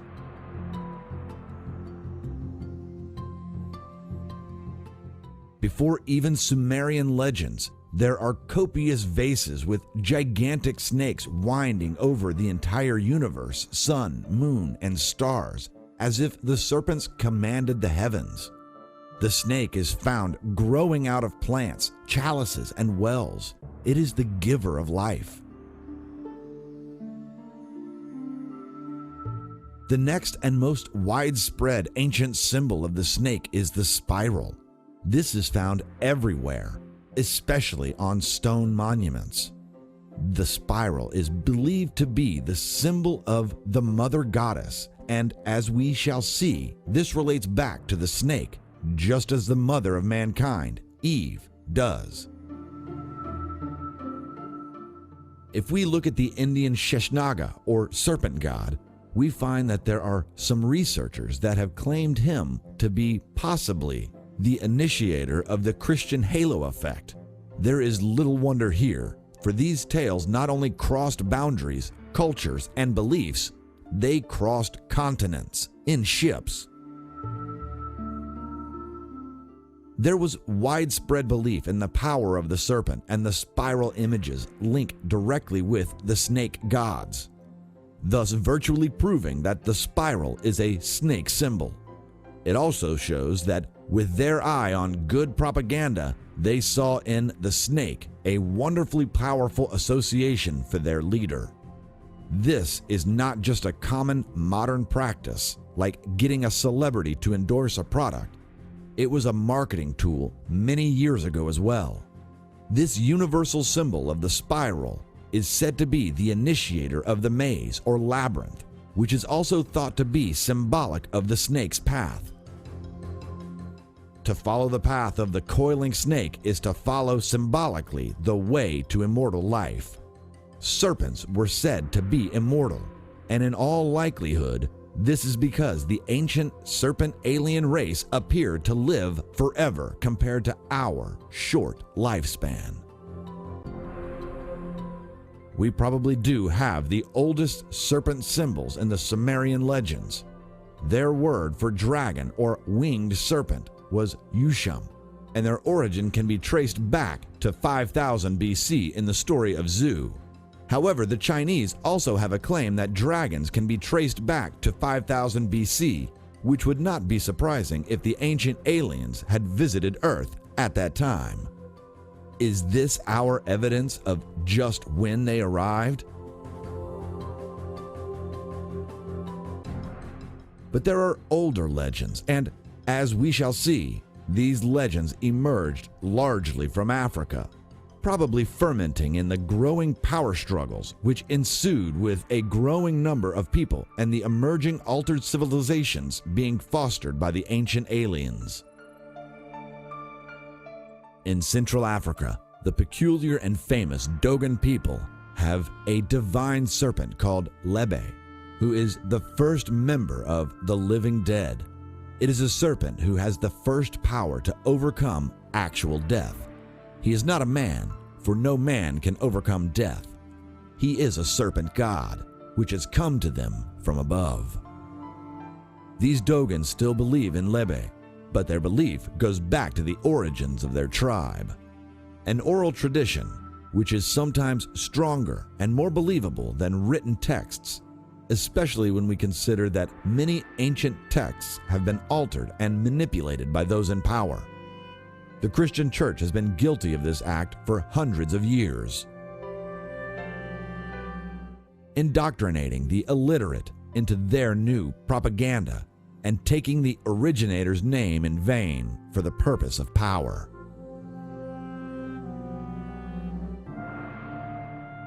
In Dahomey, the Fawn people have a great serpent who is seen as a rainbow named Dan. This serpent encircles the world as the Ouroboros. Basically, there are many serpent gods in Africa with many attributes, but mainly attributes of creation, forming the universe, the stars, heavens, and the mountains, and bringing mankind as we know it into existence. Simply replace these beliefs of gods with aliens, and we are getting somewhere.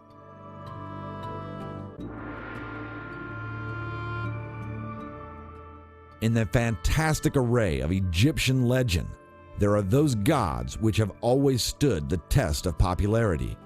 One of these is Osiris, who, it was said, entered the tail of the great serpent, was drawn through its body, and came out the mouth, born anew. The tail is the beginning, and the head being the new life. This is a graphical tale of the spiral or maze element we found in early archaeology. Following the spiral or walking the maze is seen as the virtual walking into immortality.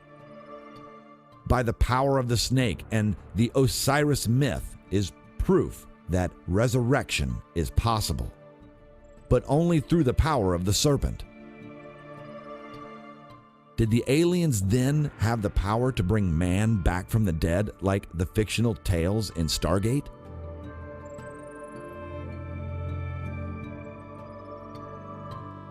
Another great and powerful name in the Egyptian pantheon has to be Isis. Sacred snakes were said to have lived in the temples of Isis and gave oracles. Just replace sacred snake with aliens, and we have powerful beings able to offer up wise counsel and predict the future. It was believed that horrendous disasters would befall Egypt if the snakes ever decided to leave. The great powerful queen goddess Isis was given power over the poison of the serpent and the scorpion. In one text, Isis lays her hands on a poisoned child and casts out the poison. Egypt's mother of creation, Per-Uatchit, was also a serpent. The hieroglyphic snake stood for goddess and eventually Uraeus, later to become one of the secret names for God in medieval alchemy, a subtle allusion to God being both male and yet female. This Egyptian Uraeus, or asp, was a guardian god of the Delta region. It is the name for the snake, which is seen on the foreheads of pharaohs. It is the Egyptian cobra, and was said to be the snake Cleopatra chose to use when committing suicide. It would be the bite of the asp which would lead her into eternal life. This is how it was seen, not as terrible and wasteful suicide as we would see it today, but a stealing of her soul from those who would oppress her and deliver her up to life immortal in the other world.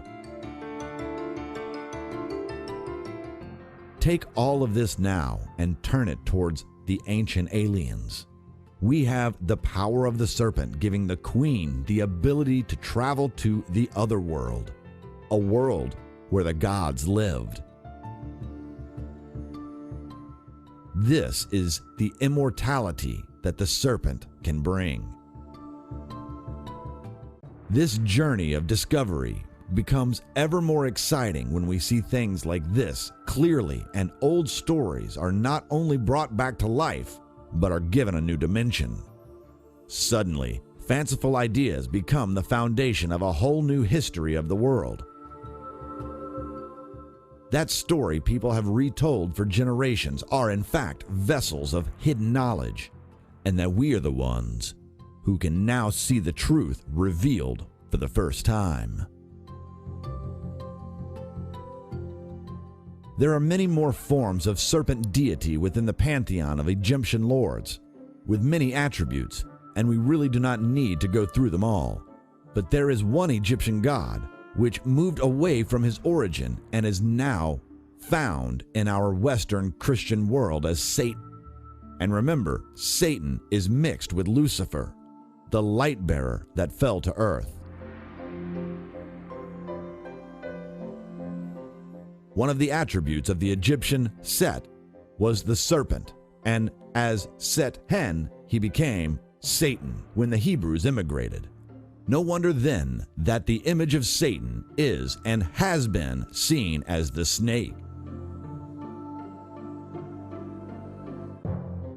Now think about an alien creature when you hear the attributes of this remarkable being. Set, an important god, was able to glide over the ground silently, observing human life. He embodied immortality. He was the son of the earth being, reborn each day from the womb of the Great Mother. He was the consort of the goddess Setet, which is said again and again to have eventually evolved into the very biblical tempter of Eve. Set later appeared in Russian folklore as Koshki, the Deathless, moving on to become the dragon that must be slain to receive immortal life. All of this is pure alien science fiction. Ra, probably the most famous of all Egyptian gods, was the sun god, and as the serpent, he is associated in male form as the sun. Ra tamed the serpent, and according to the Egyptian magical texts, he put the serpent in chains. A special liquid was produced by Ra, which would enable eternal youth. It was held in a sacred vase and said to be the most secret liquid.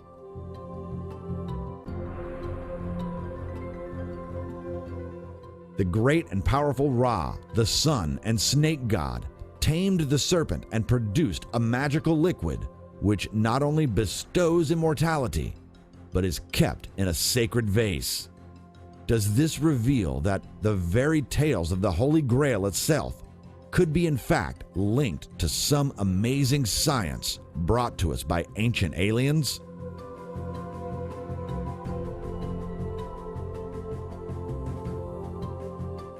But what of Greece? The Greeks had many terms for snakes, such as aspens, drakon, egnida, herpeton, and ophis.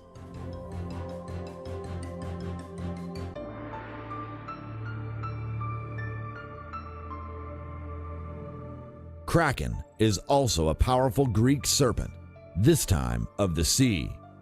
Kr is Sanskrit for creator, and this kind of etymology must show the powerful links between the various cultures of the ancient world and the fact that all cultures saw the ancient alien serpent breed to have been creators of mankind. A kraken means great fire or light or great one. Egyptian mythology states Aker keepeth ward over the wicked. The great light watched over the ordinary people, the humans.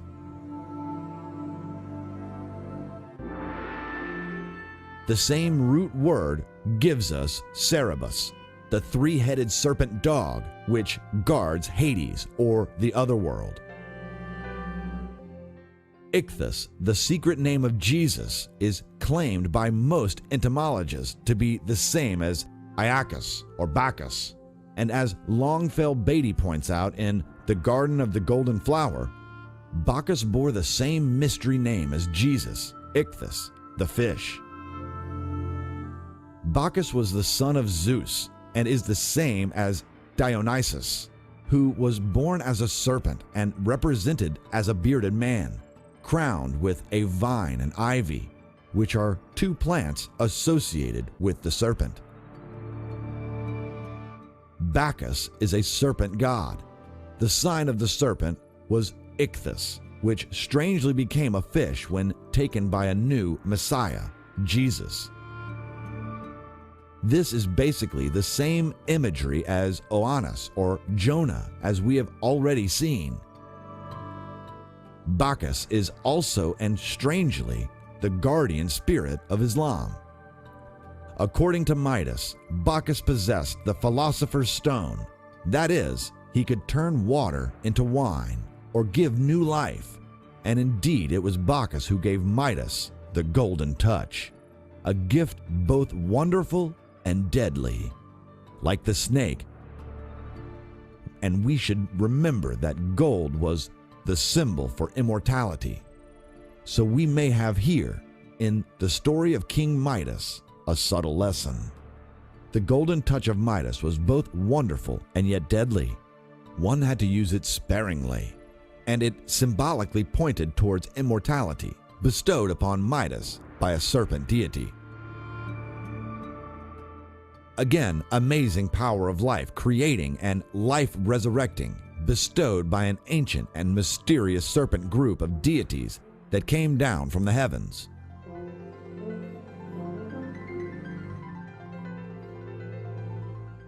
But there is yet more in the Greek mystery plays and traditions which is of interest to us.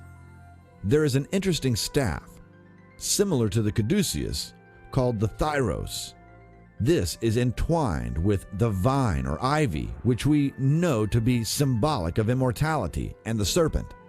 It is surmounted with a pine cone, which signifies immortality. This staff is the life force, like the Indian Kundalini, and is chiefly associated with Bacchus and Dionysus, but it is also found in Egypt, Phoenicia, and among the Hebrews. Is this powerful staff symbol a folk memory of an amazing piece of alien technology? A rod of the gods? We have found that there are mythological and legendary links between all the messianic deities, and now this is a symbolic link. All the saviors from classical and Hebraic literature are there simply to bring us knowledge and eternal life, and their tool is the serpent.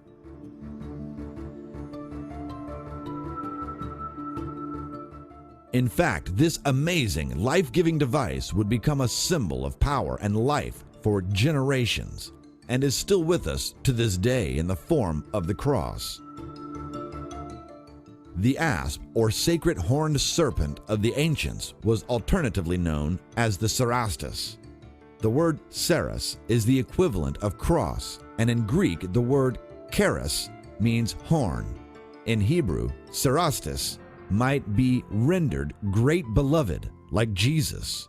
Jesus, as we know, was seen upon the cross, or ceras, with the crown of thorns, or horns, and this image strongly associates itself with all the images of the horned serpent.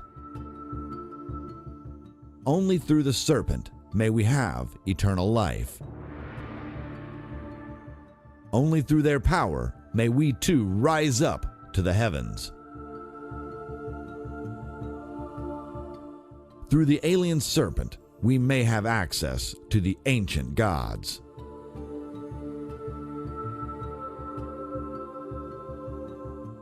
The Greek god Ophiuchus, which means he who holds the serpent, came to represent Asclepius, the ancient healer now seen in the stars, because that is where he returned. But what about the greatest of Greek gods, I asked myself. Surely he would show some signs that related him in some way to this ancient truth. I did not have to search far. Although Zeus, as the father of Greek pantheon, is never depicted with serpents, he is when in the form of the Olympian Zeus, Mylikios, who takes on the form of a serpent to attend the spring rites of the mother goddess Earth. Indeed, Zeus actually took the form of the serpent, Ophion, to avoid the ravages of his father Kronos, or Time. He thus avoided what we all fear, time catching up on us, death. But he needed to live longer than his humanoid state.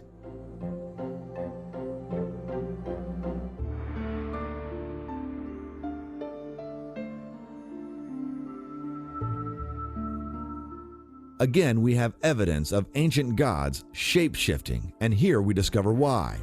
The physiology of the ancient race enabled longer lives. Ours seemed trapped into a specific timetable, whether by accident or design. Zeus also utilized his own angels. The Greek daemons would later become Christian demons, and which were invisible beings assigned by Zeus as guardian spirits to guide and give wise counsel. They appeared as handsome youths or wise serpents. This greatest of Greek gods utilized the snake to avoid death and to bestow wisdom. Although we know in today's age that Zeus was not real, we do know that these myths and legends were created or adapted in order to make certain points as folk memories of a very real period of contact with alien species. Many times, they are to teach us how to live, how to relate to others. We cannot therefore ignore what these stories are telling us. We must see that hidden somewhere within them are truths in their own right.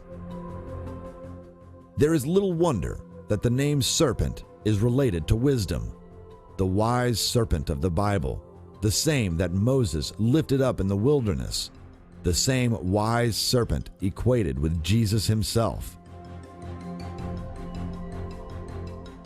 The snake became symbolic for wisdom and for the female aspect, and was no more powerful than in the image of Sophia. Obviously, as Ophis is serpent, so too is Sophia, and which now means wisdom. And we find in most of the world's folklore that the snake is equated to wisdom, even in the Bible. There is little wonder that this should be the case if mankind ever saw the serpent-like humanoid aliens as serpents, because they were indeed wise. It cannot be that the humble snake was seen as wise. The question is, why did the ancient alien gods come to Earth, genetically alter the human race, and teach them? Were they looking for worshippers? Would a superior race really desire such a thing? Or were they looking for slaves? Or are we seeing this a too human way? Are we able to reason their motives? Some have said the aliens needed slaves to mine for gold. But modern science has discovered that gold is everywhere in the universe and easily available from meteors and other objects in space. Why would they come light years to collect gold? I suggest a new theory, and one that relates to all that has been said. The one main thing that comes up again and again and again is immortality. Could it be that our ancient alien race were dying? Could it be that they needed new genetic stock to breed with or possess? Today, scientists believe that the ancient astronaut hypothesis is actually not wrong and may in fact be true, but they have as yet to discover evidence.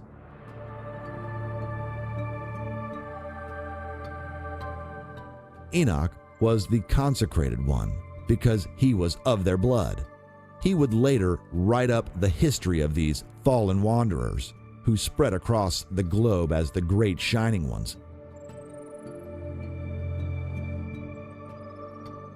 Teaching, measuring, and building the world's most mysterious ancient monuments. Of course, we must not forget the seraphim of Numbers 21:6 and elsewhere. These are not mystical beings. They have hands, face, legs, but do they have powers from God? Because they are in the light, and they have the symbolic wings of the early shaman, the bird flight, the dreamtime trance ability to fly. Their name means shining ones or fiery serpents. They are enlightened beings via the power of the serpent. Mystical Jewish literature tells us that the angels can fly, tell the future, shapeshift, speak Hebrew, and are the emanations of the divine shining light. They are aliens. In the Old Testament, God is indistinguishable from the angel or messenger known as Yahweh. He looks the same and acts as his representative. There is no difference here from Babylonian, Egyptian, and Sumeria. These are all the same beings interpreted through different cultures. In the New Testament, the angels actually take part in the judgment at the end times. This is from the idea that they will one day return like the film, The Day the Earth Stood Still. We are told that the Nephilim or watchers, are the angels who seem to have been the military arm of the Shining Ones, and who were initially employed to guard the Garden of Eden.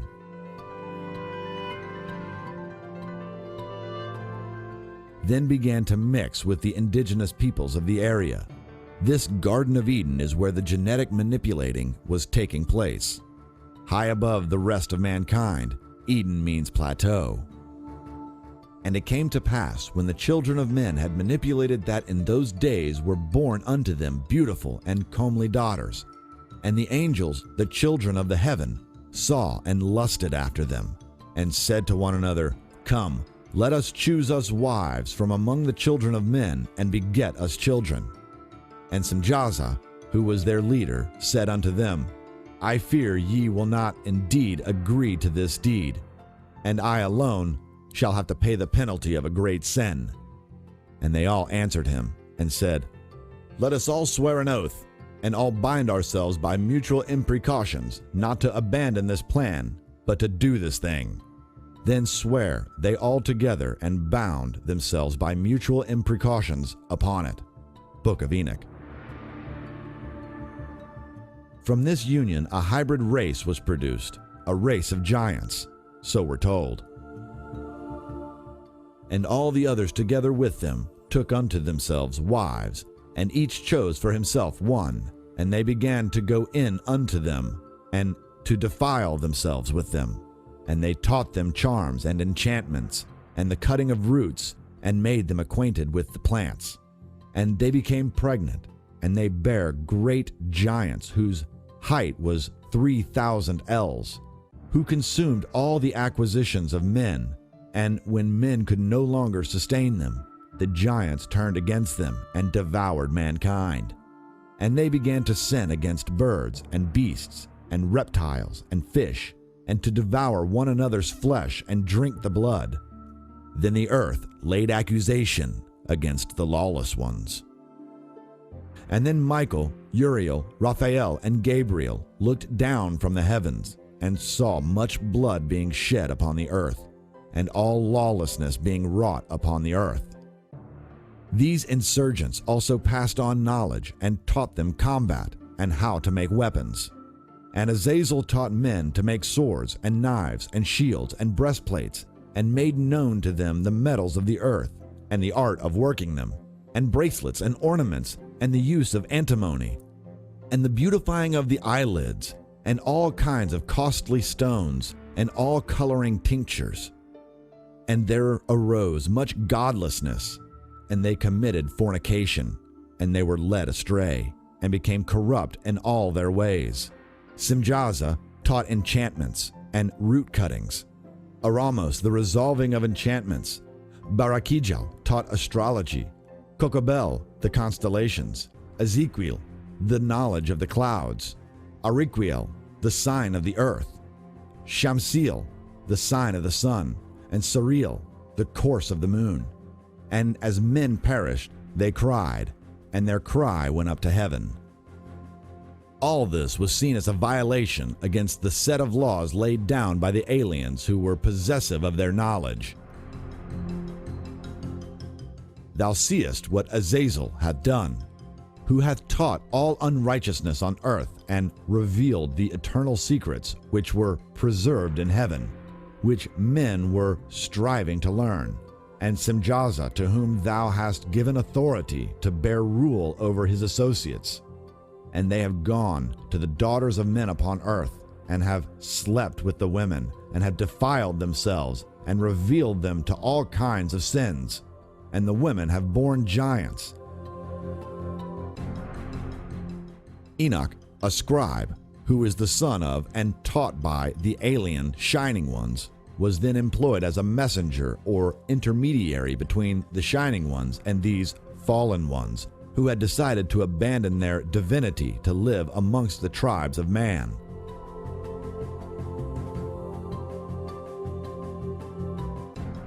Enoch was then sent to tell the insurgents that a severe sentence had been passed on them, and that they were soon to be punished. A brief punishment sent is the flood. It is as if the Shining Ones wanted to wash away the sins of the earth that had been created by their own kind, the fallen ones.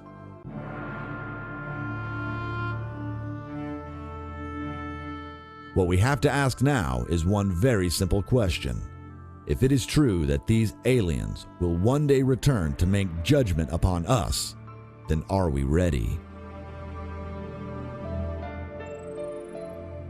In what form will that judgment come? The fact is that we children of men and alien have indeed failed miserably. We have caused suffering in the name of religions these aliens originated. We caused suffering in the name of just about anything.